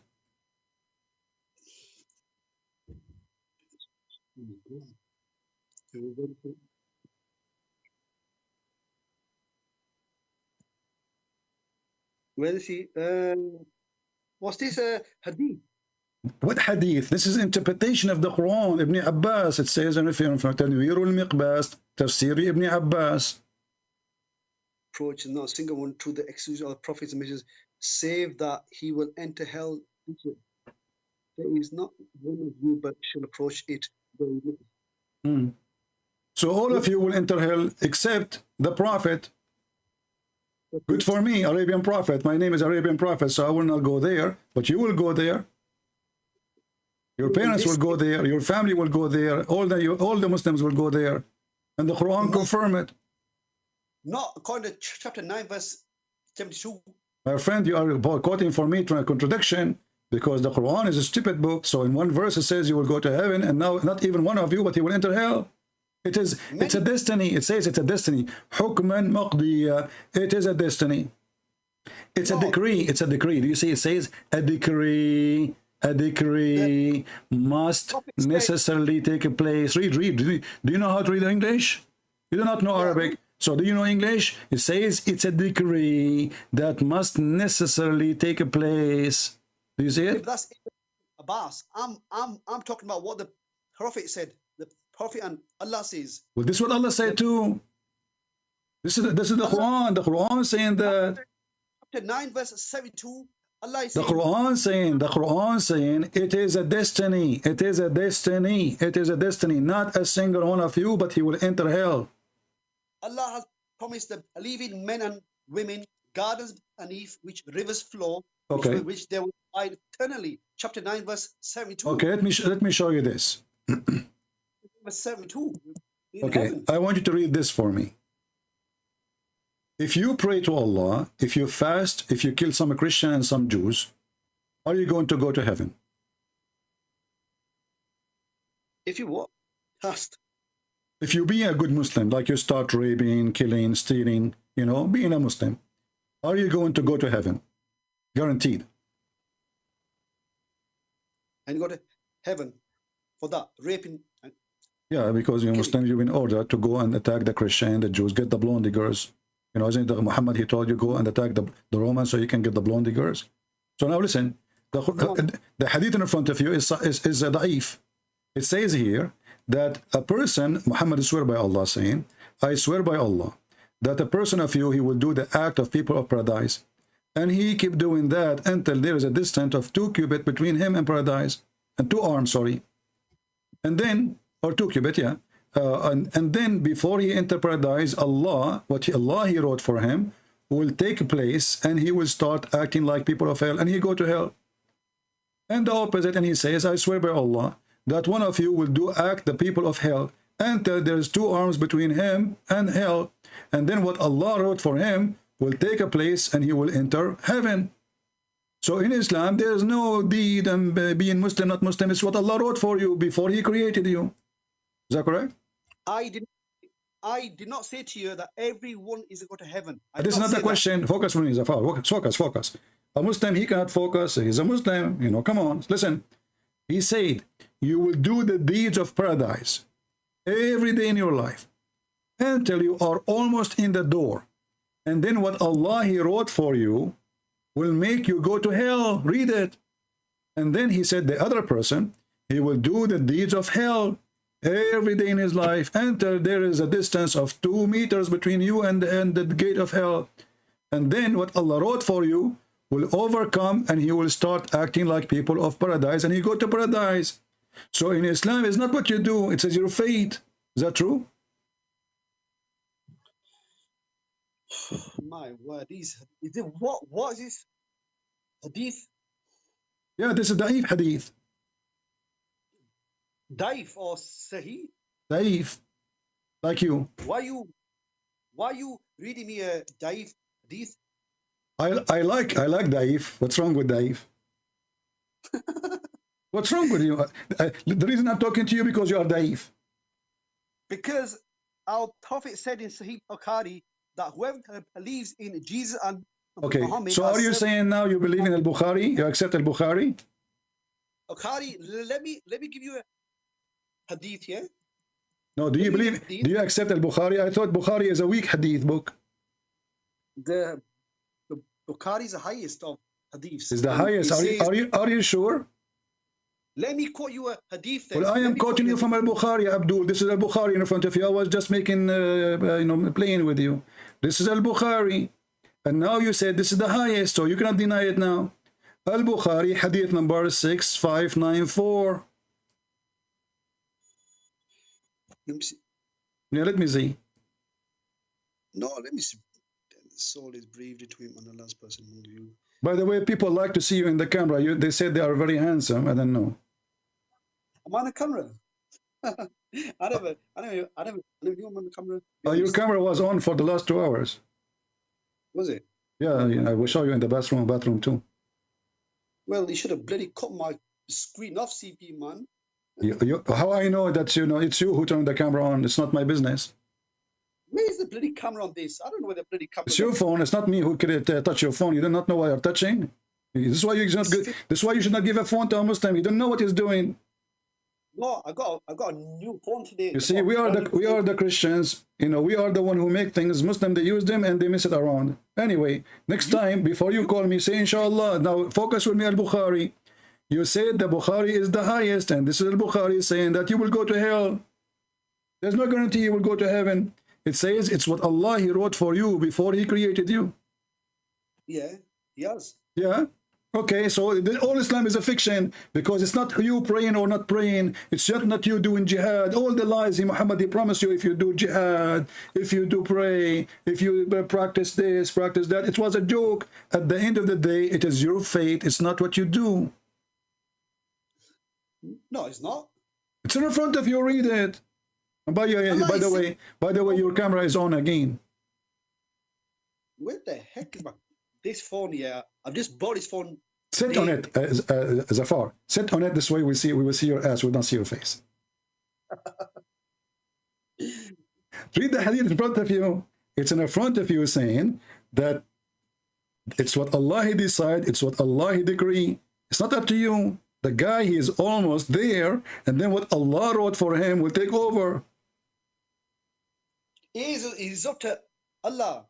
It's up to Him. Who's going to Which is up to Him. We know that's up to Him, but it says here that what Allah wrote for you before He created you is going to decide where you will go. It's not what you do. You see the guy here. Look, this is a guy like you. He grew a beard. By the way, I like your beard. Your beard remind me of my. I used to have a cat, look like it. So look at this. The guy is doing the deed of paradise until he is almost there, and then what Allah wrote for him will take place, will overcome, and will take him to hell. So it's not up to you what they decide. You are a believer or not. I might go to heaven. You might go to hell. This is what the verse. This is what the hadith is saying, and you are the one who said you accept al-Bukhari to be the highest, and this is Sahih al-Bukhari. Let me answer that. Oh, you go ahead. Allah's written everybody's decree, but He knows what they will do. That's an evil lead to heaven. This is not true. Read carefully. It says that a person of you will do the deeds of heaven. Read carefully. Abdul, read slow. Let us read together. Slowly. Okay. It says here, Muhammad is swearing. He said, by Allah, read carefully, a person among you, or a man, or mankind, may do the deeds of people of the fire till there is only a cubit or an arm breathe distance between him and fire. This guy is doing nothing about Islam. He don't care about Islam at all. He's almost there. And then read carefully. Then that is written, which Allah ordered the angels to write. This is the fate. Proceed, and he does the deeds of people of paradise, and he enter it. Do you see it? And he does the deeds of the people of paradise and enters it, and a man may do the deeds of the people of paradise till there is only a cubit of. Can you put the screen up? Cubit of. Yeah. So this person, he was a bad person all his life, doing nothing right.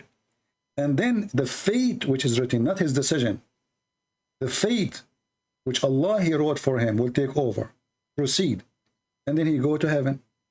And then the opposite, a man who do the deeds of paradise all his life, and there is only a cubit or two between him and the paradise, is almost there. Then that is written, proceed, and he does the deeds of people of fire, and he enter it. So in Islam, it's not up to you. It's not you pray or you don't pray. But that answer for that is, yeah, that this person has been doing all good all his life, but right at the end, he does something stupid. Exactly, but who is the one who made him switch to the stupid? Allah. It says what is written by Allah. It says there, it says what is written by Allah. You misquoting this verse, man. Abdul, it says, and then what is written by Allah, proceed, correct? Yeah. Okay, the written by Allah is his decision or decision of Allah? Well, let me read it. This is between him and the fly, but then... Did you see why I blocked you before? Let me read properly, but then that... What do you mean? You did read it already 3-4 times. I mean, how slow are you? You see, I think your phone is not good. Where you get your phone from? Is it stolen phone? No. Because the Muslim, they have a stolen phone market in London, you know? You go to the Muslims area, you will find a stolen phone, stolen bicycles. I mean, everything stolen is there. Stolen credit card, watches, you name it. Muslims are good believers. True. Yeah, they're bloody Christian countries, aren't they? Obviously. You are the one who stated, and you are the one who said, and then you claim that you are following God, his name is Allah, and you are decent, and you grow a beard. But then the writings which Allah has ordered the angels to write proceeds, and he does the deeds of the people of paradise and enters it. And Mamin. What Mamin? You remind me the guy, the Muhammadan, the guy taking Shahada. Is that how you read English? Let me teach you how to read English in Arabic way. A man may do the deeds of people of paradise. So he is killing Christians, stealing, taking watches from people, taking credit cards, selling them in the market like close to Birmingham, you know, square, like you go around, doing everything, you know, right according to Islam. And then what Allah wrote for him will take over, and he will start being good Christian, good believer, good nice person. He love his enemy. He don't kill, he don't hate. And then this is because Allah, he made him switch, and Allah, he wrote for him that he will be Christian, so he go to hell. CP, you got it wrong. The writings are from the angels. They are writing for what he's going to do. Yeah, what he will do. The angels, they wrote for him a destiny. Don't you Muslim believe in al-Qadar? The angels are on our shoulders. Listen. Okay, the angels in your shoulders, the angel writing that in your shoulders or in your... Huh? In your... Because, as I know, the Prophet said, it's written in every woman's vagina, the name of the one who will F her. So based on this, your destiny is written in your penis, if you are a male, and written in her vagina, if you are a female. Come on, don't talk dirty. I'm not talking dirty, I'm quoting your Prophet. مكتوب على كل فرج اسم ناكحه. It is written in the name of everyone will F a woman in a vagina, the name of the one who will F her. Do you want me to show the reference?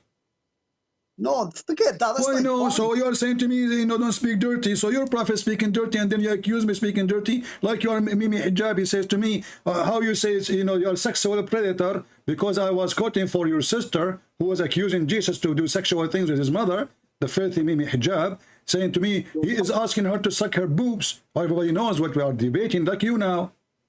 And we are, listen, مكتوب على كل فرج اسم ناكحه.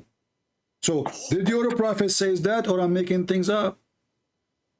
Yeah, but you know, so what Allah, he wrote, you see, because this is in the connection with this. If a woman, she committed adultery or fornication, Allah, he wrote over her vagina the names of the men who is going to F her. It's a destiny. So when a woman, she called the sheikh, and I can show you the video in YouTube, she called him, she's asking, well, she is over 30 now, and she is worried that she will not get married. In the Middle East, 30 is so old. He said to her, my daughter, don't worry. The Prophet says, is written over every vagina the name of the men who will F it. So if it's written for you, you will F, you will be F'd, you will be F'd. Nobody can change that. So this is what you Muslims believe. You believe in destiny. You don't believe in choices. No, we believe in choices. No, you don't. We do. You have free will to do good and wrong. At the end of the day, it's our own choice. Okay, how you have own choice, and then hadith in front of us says what is written by Allah. You are doing the deed of paradise, and you are almost there, and then what is written by Allah will take over. No, but what he's saying there, written is what's been written for you, that you are going to do this. Exactly. No, you have to do. It's a decree. Okay, let me show you. Maybe you are, you know, maybe your limit is because of the translation, because you are not you are using a new smartphone. Listen. Okay, listen. Here we go. I will show you different translation so you can understand better. Okay, listen carefully. Here we go.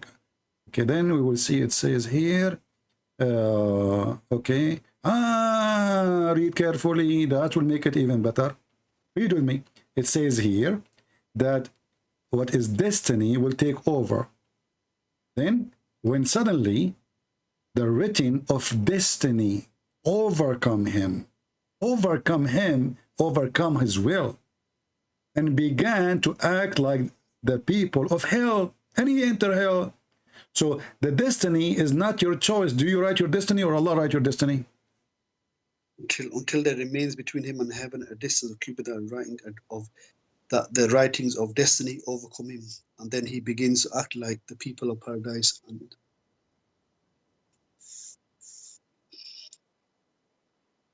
why you don't call me? Why you don't call Muhammad Hijab to join us so we can laugh more?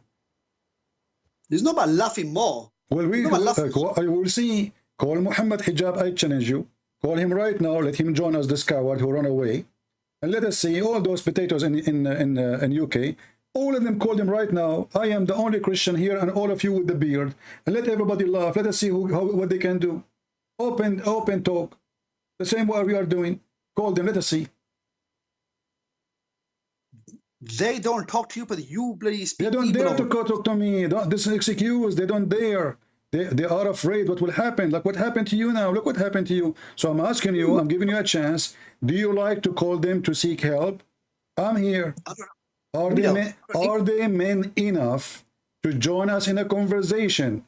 Call them. But that's up to them. I don't have their contact details. Why you don't call them? Call them to join us. I'm not asking you to call them to have a dinner now. We want to see. As you see, this is embarrassment. You cannot answer. They cannot debate. They keep running away, and they are potatoes. So who is of you who have a knowledge?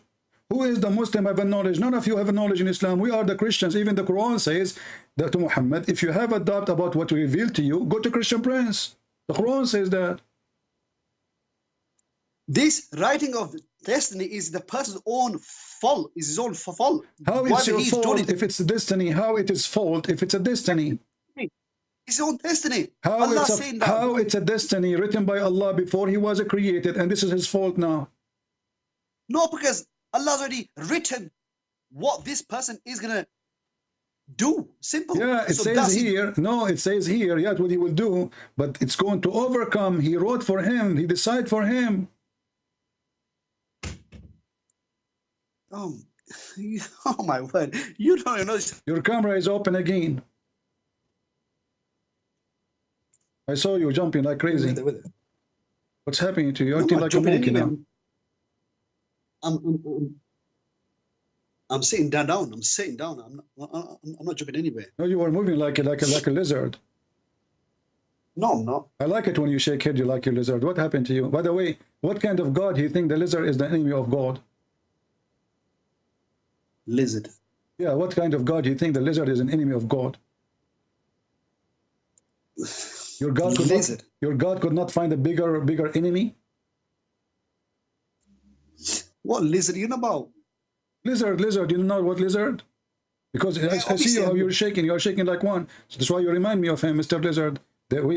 He's a friend of mine. Actually, he eat the mosquitoes around in my yard. So look what happened. You have a God who is so great. He wrote your destiny, and he wrote the destiny of the lizard, and now the lizard become his enemy, and now he's ordering you to kill the lizard. And what kind of religion? The religion Allah, he waged jihad against the lizard. I mean, he could not find even something bigger. His main enemy is shaitan. The shaitan's his main enemy is lizard. No, it's not. It's the shaitan. Okay, let us see. Here we go. Iblis. Okay, here we go. Your prophet, even he gave a special reward to the one who killed the lizard from the first shot. Yeah. Why? Why you want to kill the lizard? Well, that was. Listen, if you had a lizard in your house, what do you do? I welcome him because he will eat the mosquitoes, he will eat the insect, he will never harm me. Lizards are never keep a lizard in your house. You would never keep a lizard. Lizard, they are very useful animals. They are not bad. Have you ever heard of somebody die because of a lizard in the Middle East? Nobody will keep a lizard in their own house. Okay, read the hadith. Read the hadith. Go ahead.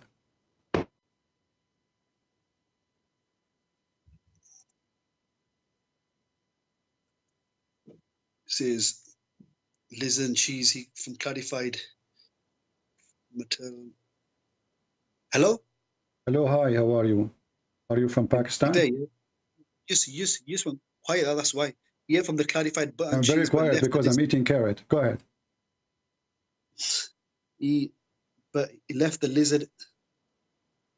It was eaten of the food. No, you are reading, it's your internet. Are you stealing the internet from the neighbors as usual? The Muslim do in the listen, whoever kills house lizard with one blow, which will have such and such reward. Why Allah make a special reward for killing a lizard from the first hit? I don't know. What do you mean you don't know? You are the Muslim who excited to call me, and you don't. Each time I ask you a question, you say I don't know. Is that the only answer you have? Is try to switch. So, what kind of God? His enemy is Mr. Lizard. Is that a cartoon? He's not enemy. No, he's his enemy. He just don't like him. He just doesn't like him. Okay, give me the reason. If you kill him from the first hit, you have the top reward. If you kill him from the second hit, you have a second reward, less reward. If you kill him from the third hit, you have the lowest reward. Why? Give me the reason. Must be a reason that we don't know. Is the work of the unseen? It's unseen that he knows why. What do you mean you don't know? Okay. So what is the problem between Allah and Mr. Lizard? Maybe we can fix the problem. What is the problem between Allah and the lizard? It's same as a swine, pig. Okay, but lizard is not a swine, and your prophet and the Muslim, they used to eat him. Who? The Muslim, they eat lizard. But that was in history. It's not now. No, you eat it now. You eat it now. You go to the Middle East, you will see them. Go just type now cooking dub in Saudi Arabia.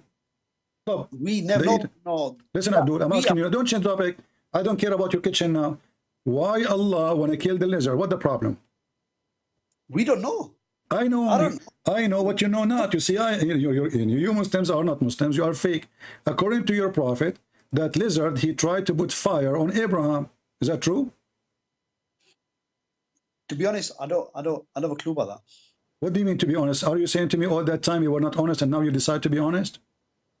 No, I'm saying that Abraham... Okay. So I'm asking you, is it true that according to your prophet, that Mr. Lizard, he was the only creature who tried to burn Abraham?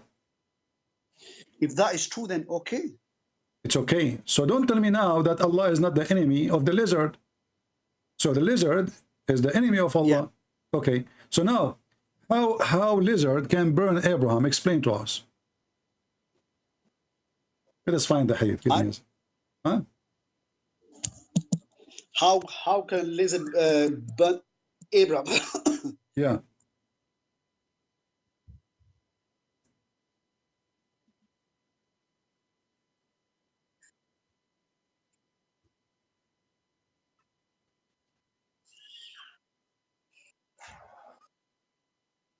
Why? Have you got the hadith here? I'm asking you why. Why? Why he? Why did Israel try to kill him? Yeah. I don't have a clue. Okay, so is the story about him trying to burn Abraham is a true story? To be honest, all I know that his father and his people were trying to kill him, burn him, but I don't know about the lizard part. Okay. You never heard about this lizard trying to kill Abraham before? To be honest, no. Do you know anyone? Do you know anyone from Pakistan? He was killed by a lizard. He was blowing air on him, like to make fire on him. Do you see anybody? Remember anybody you know? No. You do not know. You know what? I'm a real witness. When once I was in the Middle East, there was a guy. He had a fire in his car, and then there's a bunch of lizard. They were driving Porsche. They stopped in the side of the highway. and they open the door and they start blowing wind from their mouth. And they were burning the guy car. What do you think about my story? I don't know. What do you mean I don't know? You know, you are a Muslim, you know everything. The Muslim, they knows everything. These are small issues, CP. We got more important issues here. If either your prophet is saying the truth or he is a fraud. This is small or big, doesn't matter. A small lie is the same as a big lie. So is it true that the lizard, Mr. Lizard, Salamander, he is blowing wind at your prophet, Abraham? Yeah. Yeah? How a lizard can do that? Well, I don't have a clue. How big is the mouth of the lizard and what kind of wind he will cause? What's the hadith on that? Yeah, this is a hadith. This is the Da'if hadith.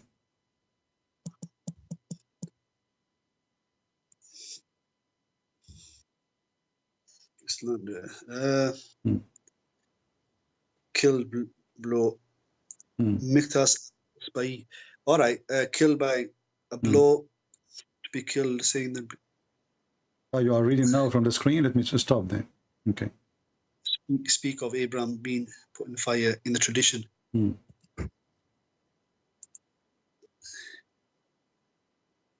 Seeing the geckos. The gecko. Yeah, they changed. It's something the same. That's why if you are an insurance from Geico company, you should not do that.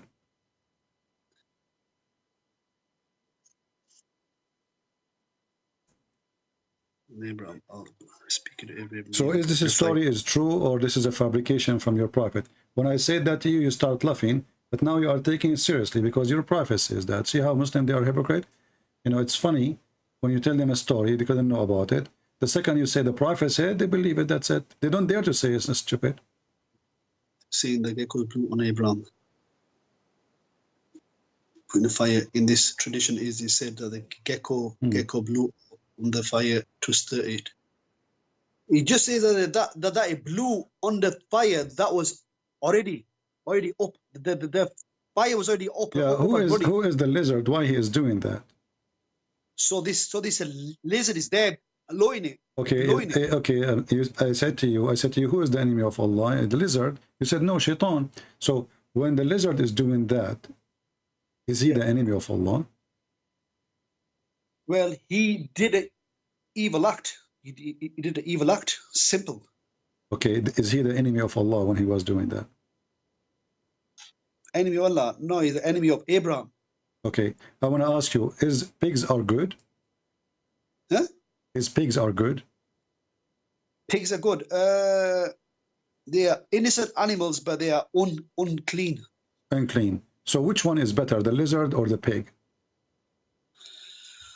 To be honest, according to this hadith, they're both the same. Both are the same. Okay. According to your prophet, all animals in the world, they were trying to stop the fire on Abraham, except the lizard. He was blowing wind. So according to your prophet, dogs, cats, cockroaches, fly, mosquitoes, everybody was busy, the same as we see in the cartoon in the jungle. Everybody was trying to put the fire down, except Mr. Lizard. Do you agree with this story? Your camera is on, by the way. This phone is bloody wrecked. Do you want to give it to me for free? I will give you my old phone, because my old phone does not have camera at all. Yeah? My old phone does not have camera. You know, I burn old. Anything have camera will burn. The second you open the camera on me, the camera will be burned. So if you want, we can switch. Did you steal it, or this is something you bought yourself? Did you store it from somebody, from a rich guy?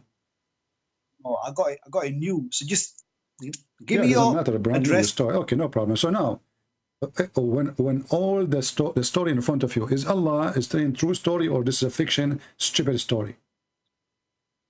If the hadith is sahih, then cool, is yes, real. This is not the question now. Is this story is true story? Is it you believe that all animals really they are trying to stop the fire of why animals? Why a mice and donkey and horse and camel and cats and rats? All of them they are trying to stop the fire in Abraham. Tell us why. What is their interest? What their interest? Is that a cartoon or this is a true story?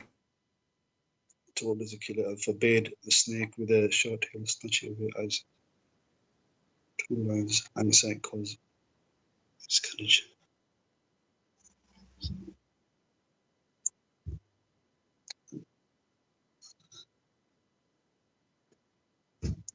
But the main thing is, yeah, Allah made a fire cool. The main part of it all. What? Allah said to the fire, be cool and this is not the question. I'm not asking you. Your God is a silly God. He says stupid things. Be cool. Like what the heck? So now, if Allah is saying to the fire, be cool, why is making all the animals come to stop the fire? I mean, this is stupid. If the fire is not fire anyway, so why is asking the mosquitoes and the cats and the rats and the dogs to come and put more water in the fire if it's not a fire no more? Snake 2 lines. I like it when Muslims they laugh at Allah. I'm the only one who make Muslims laugh at their God. This is true. It's not laughing. And you're laughing. Everybody heard you, and the camera is on again. Camera's on. Well, I don't know. To be honest, yeah, I'll be truthful with you. Yeah, I'll be truthful with you. And I knew about his story. I knew about his story, about everything about it, apart from all the animals that trying to blow on it. That's the part. My friend, if you just say that Allah, He says to the fire cool, and the fire is cool, so why He's ordering? Like, do you think those animals in the jungle, like they start volunteer, like, hey, Allahu Akbar, they are Muslim animals, you know, they are Muslim pigs, Muslim rats, Muslim cats, Muslim horses, Muslim donkeys. They gather because they want to save Prophet Abraham, Takbir, and they come, all of them doing jihad, and everybody brings some water with him, like even mosquitoes, by the way. They put water in their mouth, brother, and they go over the fire and Abraham, and they throw, you know, it's like helicopters, everything you can imagine. It's a chaos, a million of mosquitoes and insects and donkeys and horses and even pigs.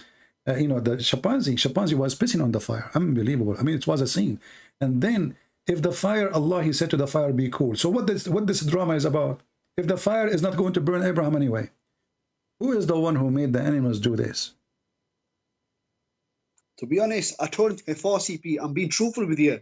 I did not know about this papa here. I did not know about this, about these animals. Every Muslim he called me, he gave me an answer. He says, I do not know. If you see your comment in the comment section in the previous videos, people will think that you are a scholar and you, Christian Prince, is running away from you. And Christian Prince, he cannot answer you. And blah, blah, blah, blah, blah. And now the day you call me, and then I don't know, and I don't know, and then I do not know. And to be honest with you, I do not know. So the answer now, I don't know. Nice to meet you, Mr. I don't know. Change your name. Your name is not Zafar. Your name is I don't know. So listen, even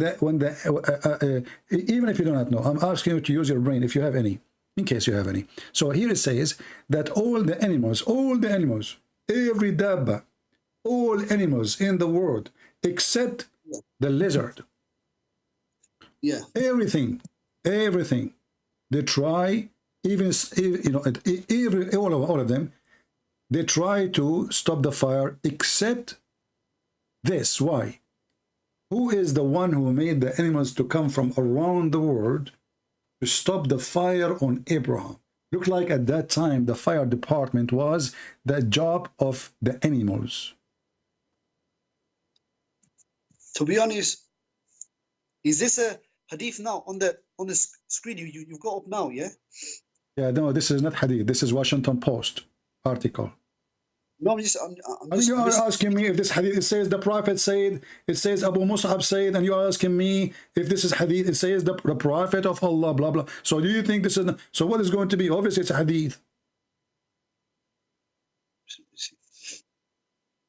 Do you think in Washington Post they say Aisha, she said? What's wrong with Muslims? Aisha, it is gecko, because the Prophet Allah told us that there was nothing, they did not extinguish the fire for Ihram except animals, and she did not, so he did not kill it. Don't touch your nose, man. I see you in the camera. I'm not touching the screen. Oh, you were touching something else. Okay, sorry, I got you wrong. I'm on the screen now again. Okay, read. Okay, read.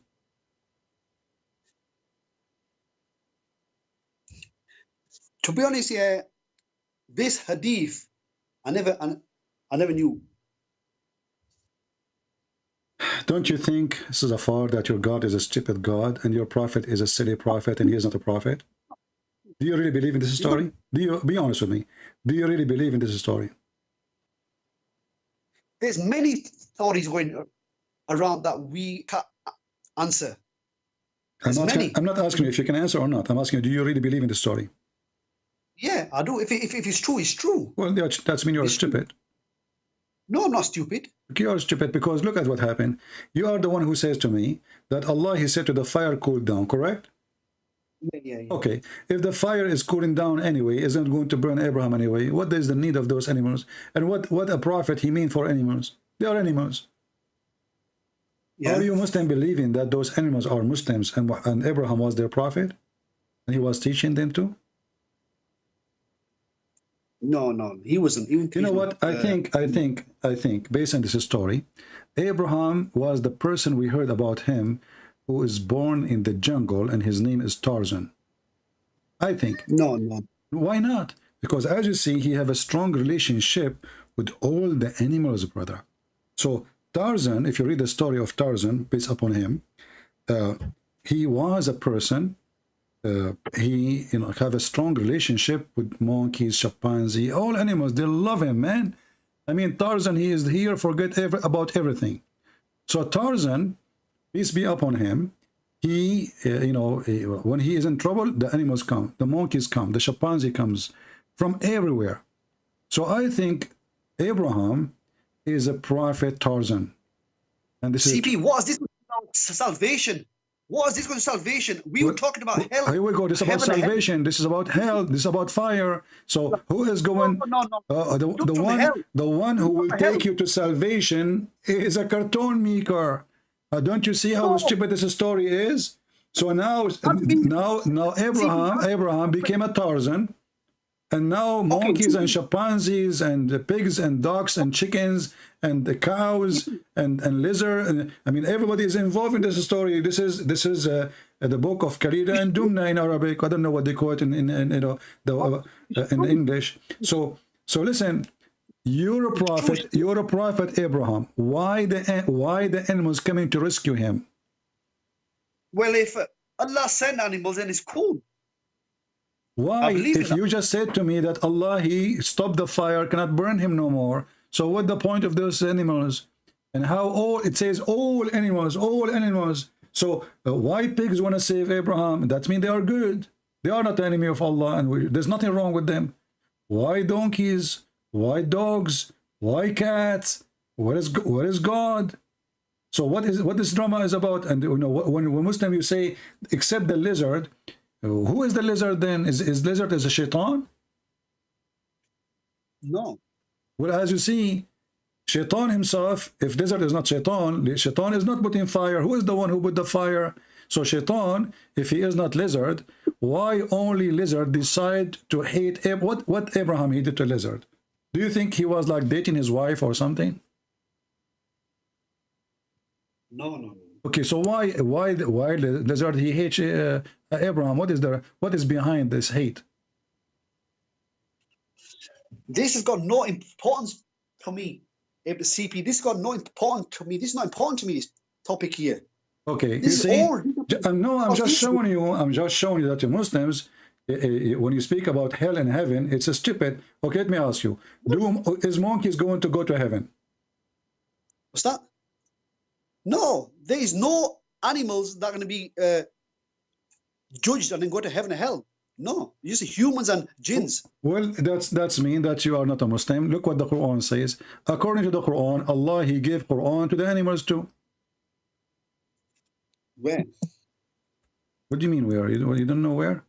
Don't touch your nose again. I mean, come on, please stop touching your nose, man. The camera is on. I'm not touching my nose. I'm not touching my nose. Okay. Let us read the Quran together. According to the Quran, Allah, he gave the animals Quran. And they are Muslims. Chapter 6, verse number 38. Yeah. It says, all creatures, Allah, He gave them a book, and they did not destroy anything of the book. And Allah will gather them in the day of judgment and will judge between them. And you are the one who says to me, no, this is not going to happen. They are animals. No. Wait, let me answer now. Because on Judgment Day, we know that all animals are being judged for their actions. Simple. But they are not going to heaven. Animals will be judged for their action? Yeah, all of them. But you said to me the opposite a second ago. You said animals will not be judged. I said to you, they will not be going to heaven or hell. I said they'll be judged. So what's the point to judge between them if they will not go to heaven and hell? Is that waste of time? No, because there are certain animals who have done right and wrong. There's certain okay, guys, there's animals who they are doing right and wrong. Okay, if you will not send them to heaven and hell, what's the point of judgment? Because those that they have killed, they need to they need, you know, to take revenge on these animals. Revenge? You know? Oh, okay. So now my friend, a mosquito should stink. Reason, then that animal will get judged. Okay, what is the good reason an animal can kill other animal? What's that? You said if an animal kill an animal for not a good reason. What is a good reason for an animal to kill other animal?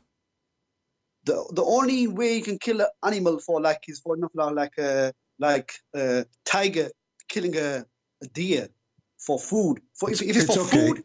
Okay. So if two goats are fighting, Allah will judge between them. Is that correct? If one of them doing wrong against the other, then okay. It's simple. If there is two goats are fighting, and one of them she hit the other one and she caused the other one to lose her baby. Both are goats. Is Allah going to judge between them? Yeah. Why? Judge. Why? Huh? Why? Because in the day, yeah, everyone's gonna take. No, he has got to judge everyone by the sins, So like so the goat, she committed sin. Any animal that does something wrong. Okay. If a monkey is a female monkey, she slept with the 3-4 monkeys. Is she committing sin? I don't know the rule of this about animals doing this kind of stuff. But what I know, if they do wrong against another, they'll be judged. According to the hadith, according to you Muslims, monkeys are Muslims. And yeah. She agree. Monkeys are Muslims, mashallah.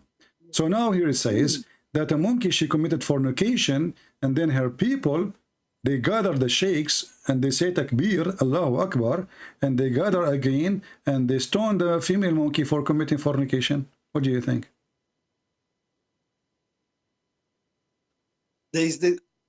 I don't know if there's any such thing about animals doing this kind of stuff, fornication, if it's right or wrong. I have a hadith in front of you. The hadith is in front of you. It says, this is the companion of your prophet saying, during the pre-Islamic period of the ignorance, I saw a she monkey surrounded by a number of monkeys. They were all stoning it because it had committed illegal sexual intercourse.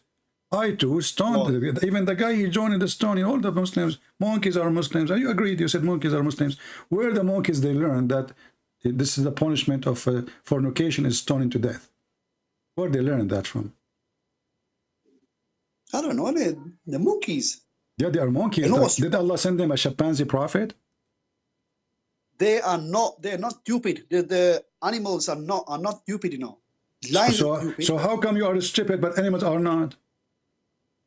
We humans are higher than animals. But as you see, the animals, they knew the rules. But you don't. Each time I show you something, you say, I do not know. To be honest with you, I do not know. Those are monkeys. You did not go to school. They did not go recite Quran. Yet they knew about fornication and they knew the punishment of stoning to death. And this is the verse which even the goat, she ate it in the Quran, from the Quran. So now, how the monkey, they knew that this is called fornication. I never heard of a monkey. She have a husband and she stay with one husband and she is wearing hijab. And now if she committed fornication, they will kill her, they will stone her. What is that? It could be true. It could be true. It could be true. Did you see anything in the zoo? Do you go to the zoo in London? Listen, we don't know exactly what the... Why you Muslims in speaker corners don't go and preach the Quran and Islam to the monkeys in the zoo so they can stop fornication? It's going to happen for the animals, aren't they? They're animals. They're So what do you mean they are animals? Look, they are animals, but they don't do fornication. If they do fornication, the monkeys will stone her. So I want you to prove to me that such a thing is true. That really monkeys, they will stone a female monkey if she committed fornication. As I know that monkeys, they sleep with their mother. The mother. All animals, they sleep with their mother. So since when this is, don't you think this is garbage? It's not garbage at all. No, it's not garbage. It's not garbage. No. Oh, okay. No. So do you think monkeys are Muslims? Do you agree that monkeys are Muslims? Do you agree actually? Already you said yes. Okay, let me ask you then. As long as we are talking about See, the main question, the main question is who is going to heaven or hell? The Muslim or the Christians? I show you the Quran. I show you the Quran with the clear proof. It says Muslim, all of them, they will go to hell. Here we go. Again, here we go.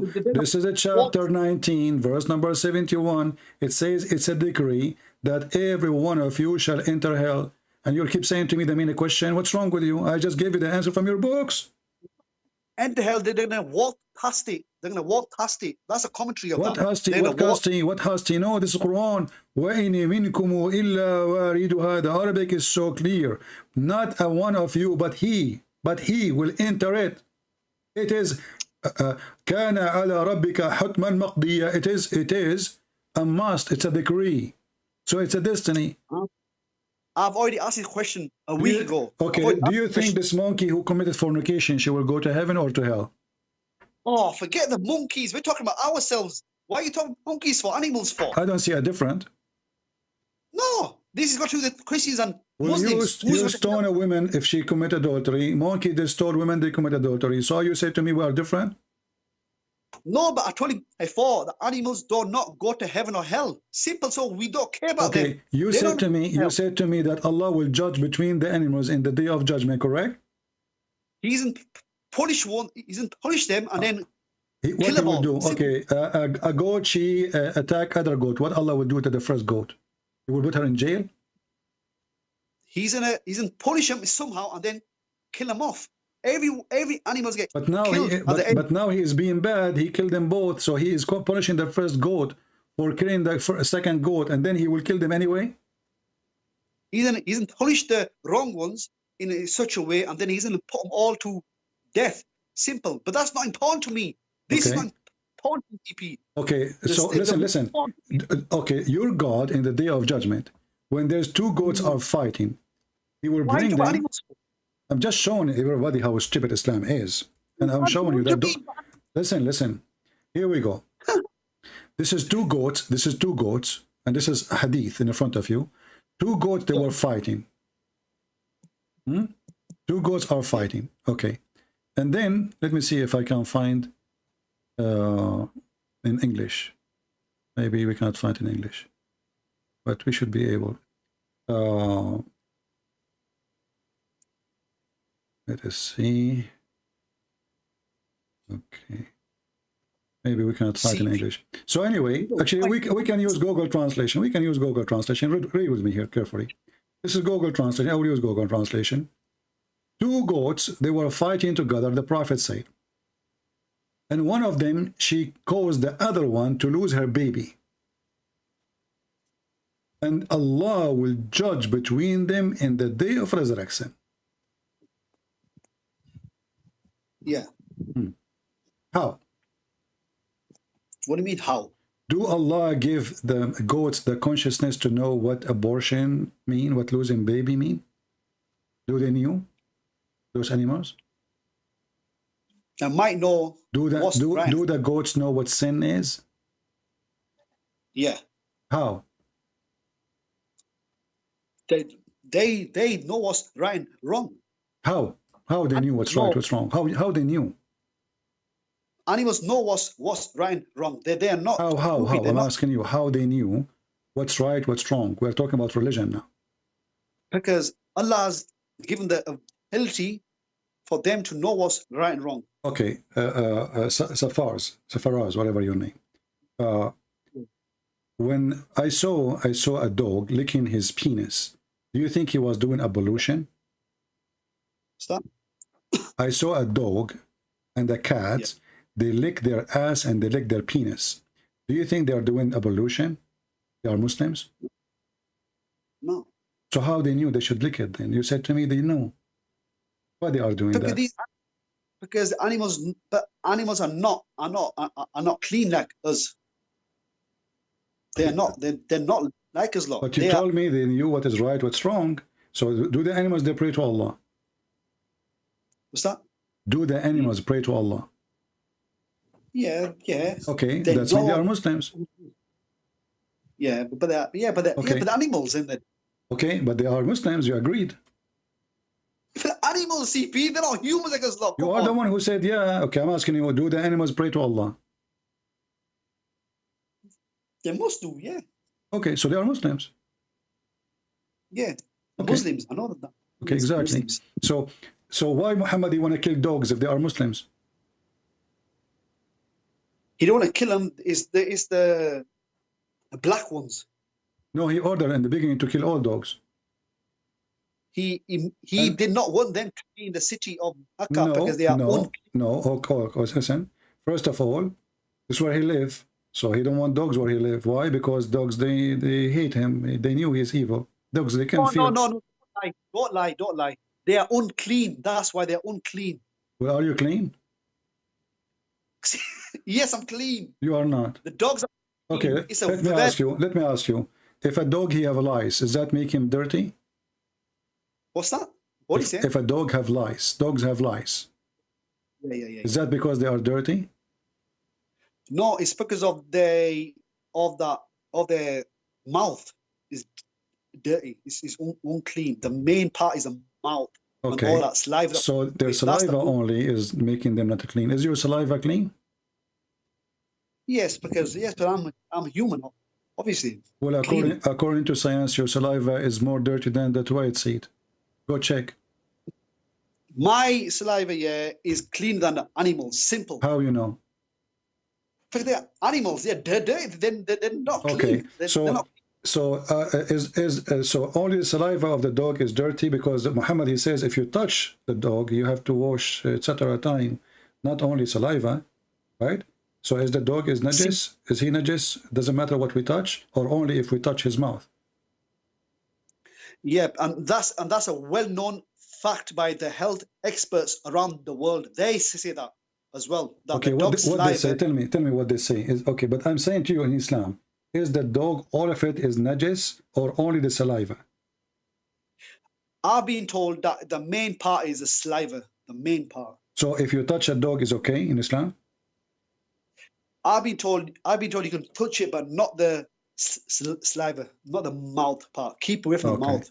So what about the blood of the dog? Is it clean?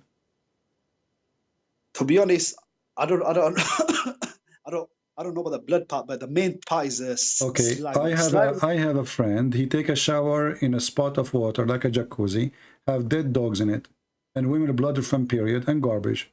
Is that okay? CP, we got more important things to talk about. Heaven and hell, and you're talking about this is about heaven and hell. Your prophet obviously already in hell because he is filthy dirty. What kind of a prophet? What kind of a prophet? What kind of a prophet? Your camera is on again. What kind of a prophet is going to jump in the water, have dead dogs and women blood from period, and garbage? Yeah. Why? I don't know. I wasn't there. What do you mean you do not know? Do you think this is crazy? If I right now, if you're Muslim, you have a videotape of me jumping in water, have dead dogs and women blood from period, aren't you going to make a scandal about it? Hey, Christian Prince, we found him, jumping with dead dogs, water, and women blood from period and garbage. Hey, crazy Christian Prince, prove it, Why you don't question the behavior or the mental illness of your prophet? Why a person, he have a brain, will do such a thing? He wasn't. Cough, yeah, cough. Yeah. Drink water, yeah. You need a lot of water. Be sure that the water doesn't have dead dogs and women blood from period. Have you ever did ablution like your prophet, or you Muslim Sunni don't follow the step of the prophet? Because now, if I am a Sunni, I have to order some dead dogs and women blood from period, and some garbage, and mix it in the bathtub, and then I do ablution from the water, because we should follow the steps of the prophet. No, this was already there. He did not put the things in there. It was already there. Oh, okay. So they are already there, and Muhammad, he jumped there because they like it there. No, just a one-off. I don't know. But Why you he like said it? it's okay. Okay, what do you think? Do you think this is normal behavior? No, if he said it's clean, it's clean. How it's clean and there's dead dogs in it and women blood from period and garbage. Even the translation saying garbage, not me. Garbage. Do you see what garbage mean? It's a small amount of water. It's not running water. It's a still water. It's a stinky water, and the water color changed. So how in the world Muhammad he do such a thing? So how we can follow this guy? This guy is have mental illness, obviously. No mental illness. He's not going to mental illness. Don't say that. So what he have? Tell me. You know, I don't want to be rude. Okay, I'm not going to say the word mental illness. I will say Muhammad is obviously stupid. If he had mental illness here, how could he have got the whole of Arabia to follow him? By the sword. Come on. By the sword. Arabia. By the sword. By the sword. Don't talk rubbish. By the sword. By the sword. If you go to the chapter of Al-Fatah, it says when the Fatah came, when the victory came, everybody entered Islam by waves. Is that correct?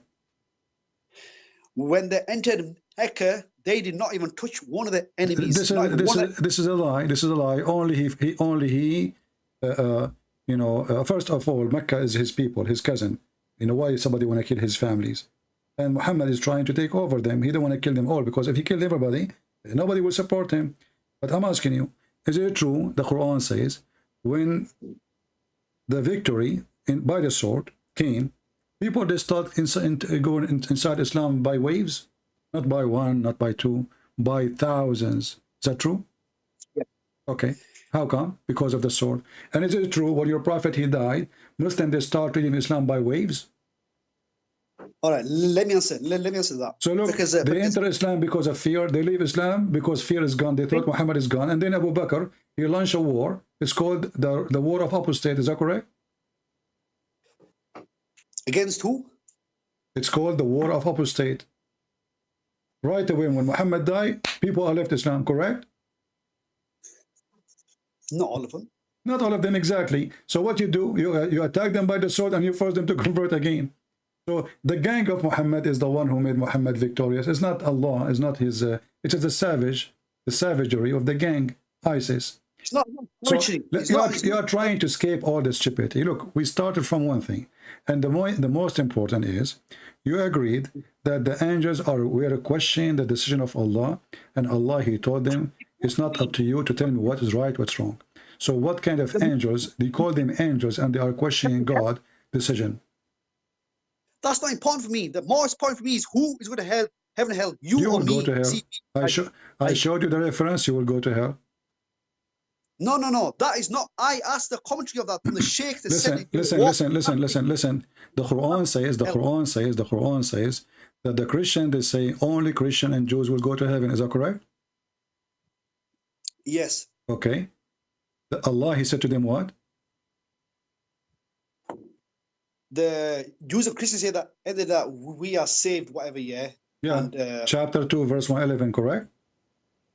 And then Allah makes it clear. But look what the stupid Quran is saying. They are saying only us. Allah said to them, give me your proof if you are truthful, which means only you. So he agreed they will go to heaven. No, he's saying to him, give us your evidence. Just take care. Call me next time. We are done with you. So guys, look at this. This is a very stupid religion. The verse in the front of us, chapter 2, verse 111, confirm that we are the one who will go to heaven. Allah is just having opinion saying, well, if you are truthful, that only you, give us your proof. If only you, give us your proof. And here the question is, what kind of God is asking people to give the proof, but he don't provide it? Who is the one who's more capable? God or human? Why you don't give them the proof? That they are wrong? Isn't it stupid that you are the Almighty and you are asking a silly human being? He's a human being. He is in disability. He cannot do anything. He can talk. You are asking him for the proof. Yet you yourself, you cannot provide the proof. Aren't you the Almighty God? Aren't you the one who can make the water gold and the gold water? Aren't you the one who can make the whole world by saying a statement? So you are asking them to give a proof? Where is your proof? Where is the proof that Muhammad is a prophet? That a sperm coming from the backbone, and women, they have a sperm coming from the bone, the ribs? Or that Allah, he put mountain in the top of the earth? Or Allah do not know which one he created first, the stars or the trees? A book of contradiction? Or Moses people, they have the Samarian in the time of Moses? Or the Christian, they have wrong Trinity?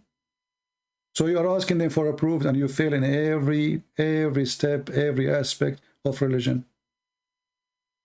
Fiction stories, lizard, donkey, goats. Everybody is a Muslim. The stones say the Prophet, say Assalamu alaikum, Prophet of Allah. Stones.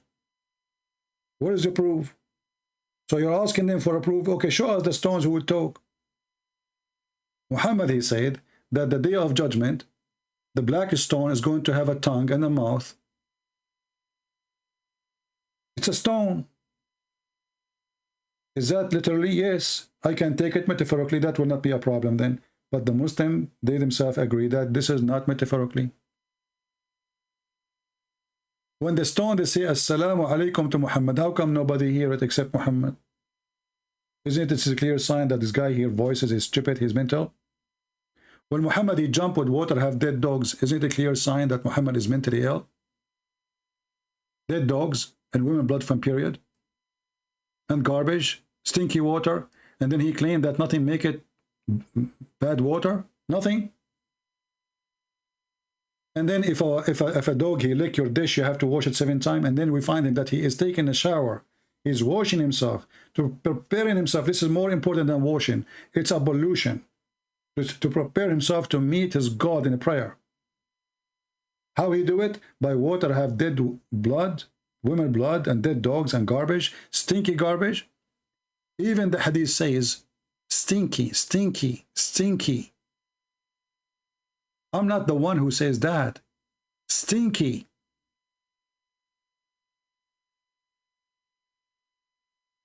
So my friend, what if I show you that even your prophet was a stinky? You're a prophet, he said. And I think Zafar, he is the one who posted in the comment section in the previous video. When I said that the prophet, he stink, he said to me that the prophet said that he will not, the earth will not consume his body, the body of the prophet. And then we find in the hadith that Ibn Abbas says, idfinu sahibakum فإنه قد أنتن فإنه يأسن كما يأسن البشر. He is a stinky like air human stink, all human they stink. In different hadith says قد ربى بطنه, which means his stomach is full of fart. And I believe not only Muhammad's stomach full of fart, his brain too. So here it says that body of a prophet will not be consumed. Well, let us do this. A challenge for all Muslims will prove the fate of Islam to be true or not. Open the grave of your prophet today. If you find the body of your prophet the same as it was 1400 years ago, that means Muhammad is a truthful. If his body is rotten, that means he's a liar. But for me, I do not need to wait, because the hadith from their book says that he stink. وَقَدْ رَبَى بَطْنَهُ. رَبَى بَطْنَهُ. I don't know if you know, there's a movie actually about a person. I think airplane fell down or a boat, I'm not sure. So he is the only one in the island, and he found a dead body. I don't know if anyone knows the name of the movie. And because he is so desperate to talk to somebody, he put the dead body in front of him. The guy is dead. Just to talk to him. You know, you lose your mind. And then after that, this dead body, his stomach became so big, and he started breaking wind. He's dead, breaking wind, yes, because the gas inside the body Has no place no more to go. The stomach cannot hold it, the belly. So it's going to come out naturally. So, and this is exactly what happened to Muhammad. قَدْ رَبَى بَطْنَهُ. He is full of fart.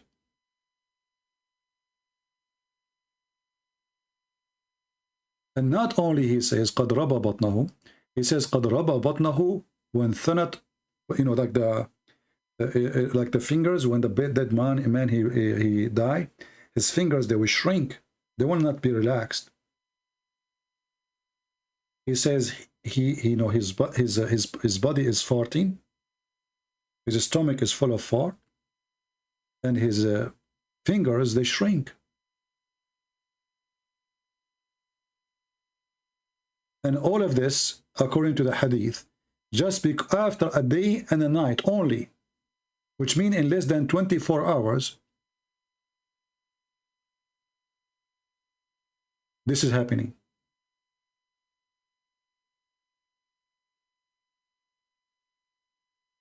In less than 24 hours. So Muhammad lied when he said, pray for me, for your prayer will be placed in front for me. And why the prayer will be placed for Muhammad? Is he God? So now he's dead, he's alive? Is he dead or alive? Our friend Muhammad, we made a video just 2 days ago about the mental illness of Allah and the mental illness of Muhammad. Because the mental illness of Allah is the mental illness of Muhammad. This man, he thinks he is the greatest in everything. So pray, your prayer will be placed in front of me. Who are you? Aren't you just a human being like everybody? No, he's not. The prayer of every Muslim will come to Muhammad, yet he is dead. Are you dead or alive? And how you can review the prayer? And what is the point that your body will not be consumed, but what does this have to do with your prayer placing to you? It's a words. It's a request of a believer. A request should go to God, not to Muhammad. This is why you see this ill person, he promised the followers, you know, when Khadija, she was dying, he said to Khadija, send my greeting to my wives. Khadija, she was shocked. She said, did you marry other women beside me? Muhammad will never dare to decide. He's making fun of her. She's dying now. She is the rich woman. Soon, in an hour or two, he will take all their money. He said, no, but Allah, he promised me to marry the mother of Jesus. Look how filthy he is. And the wife of the Pharaoh. And the sister of Moses. Every famous woman is going to be in the bed of Muhammad. Even the one who passed long time ago, for he is sick. Filthy. Mental illness. He thinks he is God. He thinks everything exists for him. And actually the hadith is so clear. He says that Allah told Muhammad that if not you, Muhammad, nothing is created. If not you, Muhammad. And I repeat, this is not me saying that. Muhammad, he claimed. If not you.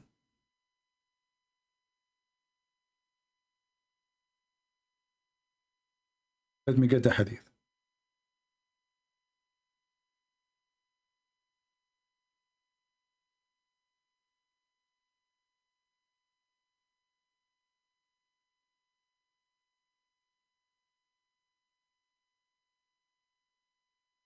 If not you, Muhammad, I created nothing.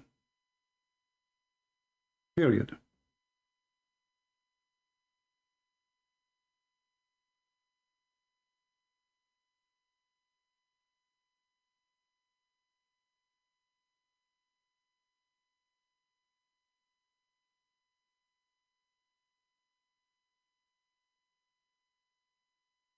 Were it not for you, I would not have created the creation. Let me give the link for everybody so you can read with me.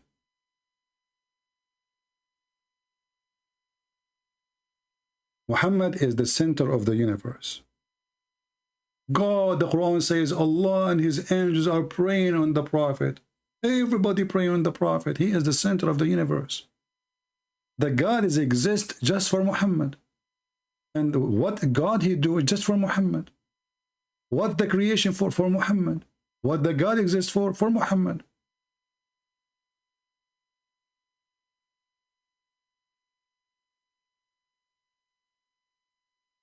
If not you, I would not have created the creation. What kind of cult this cult is? Muhammad is trying to copy the Bible. Everything created for him and by him. That is Jesus. That is Jesus.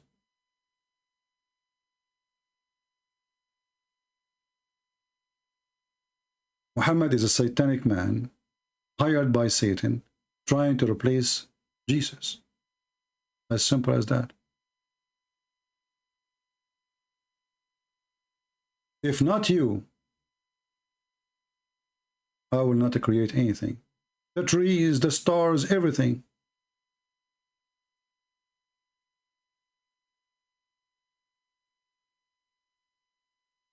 And this is another website too.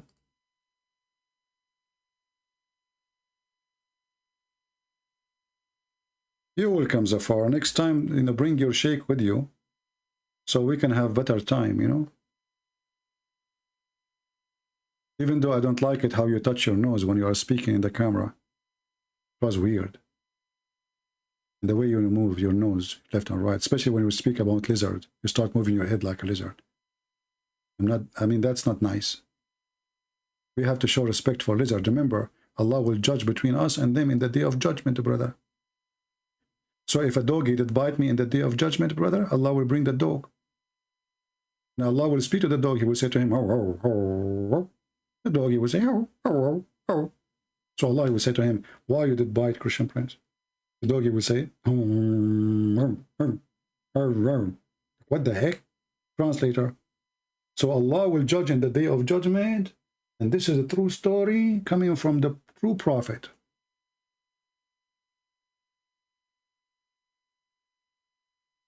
And two goats, they fight together, and one of them cause abortion to the other goat.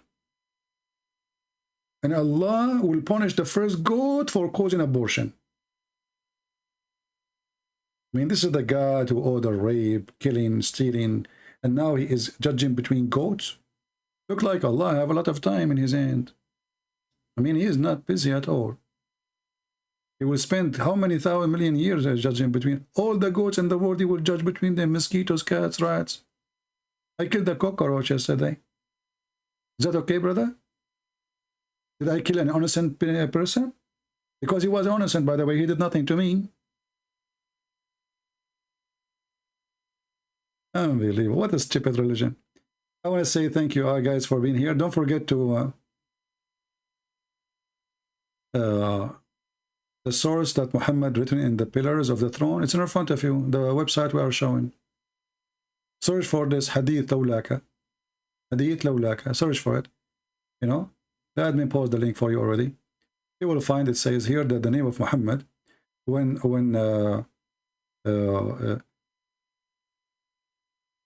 Adam he commits sin,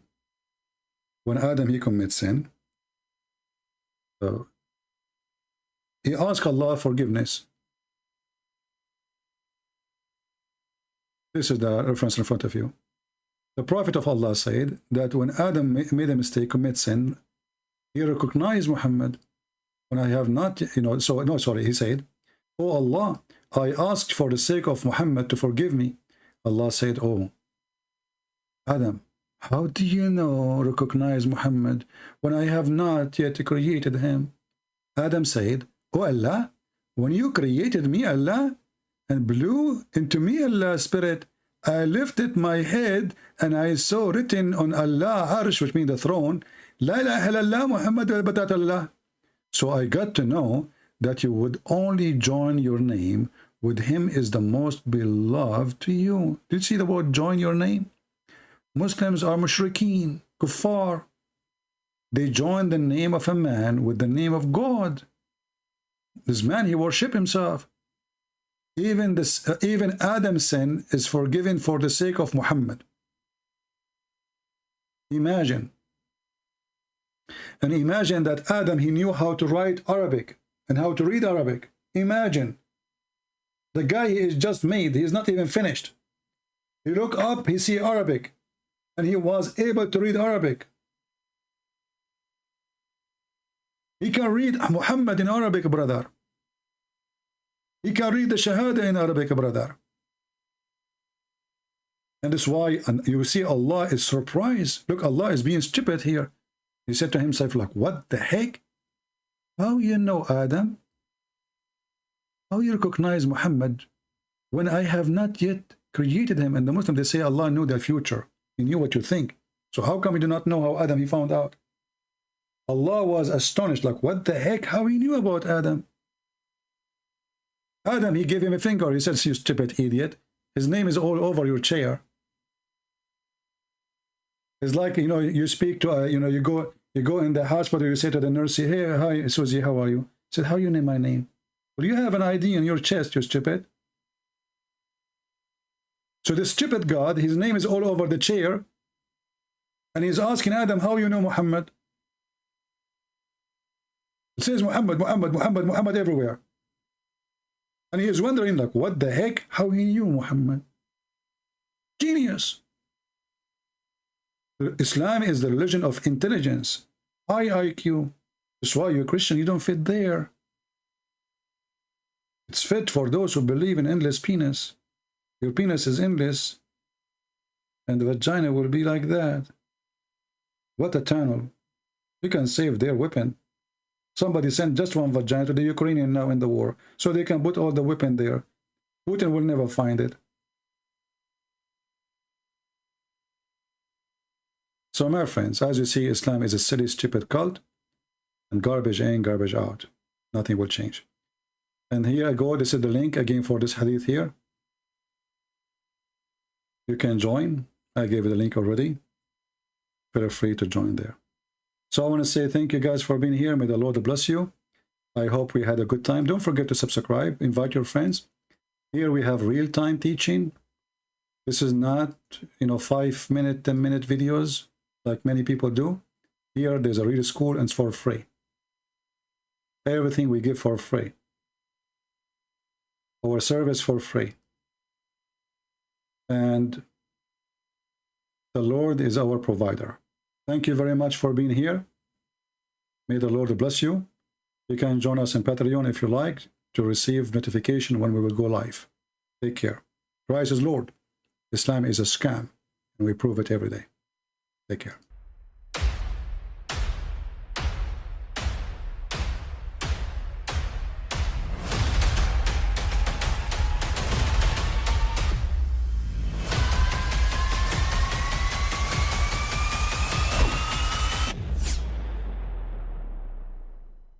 I mean, again, he doesn't know who Gabriel is, right?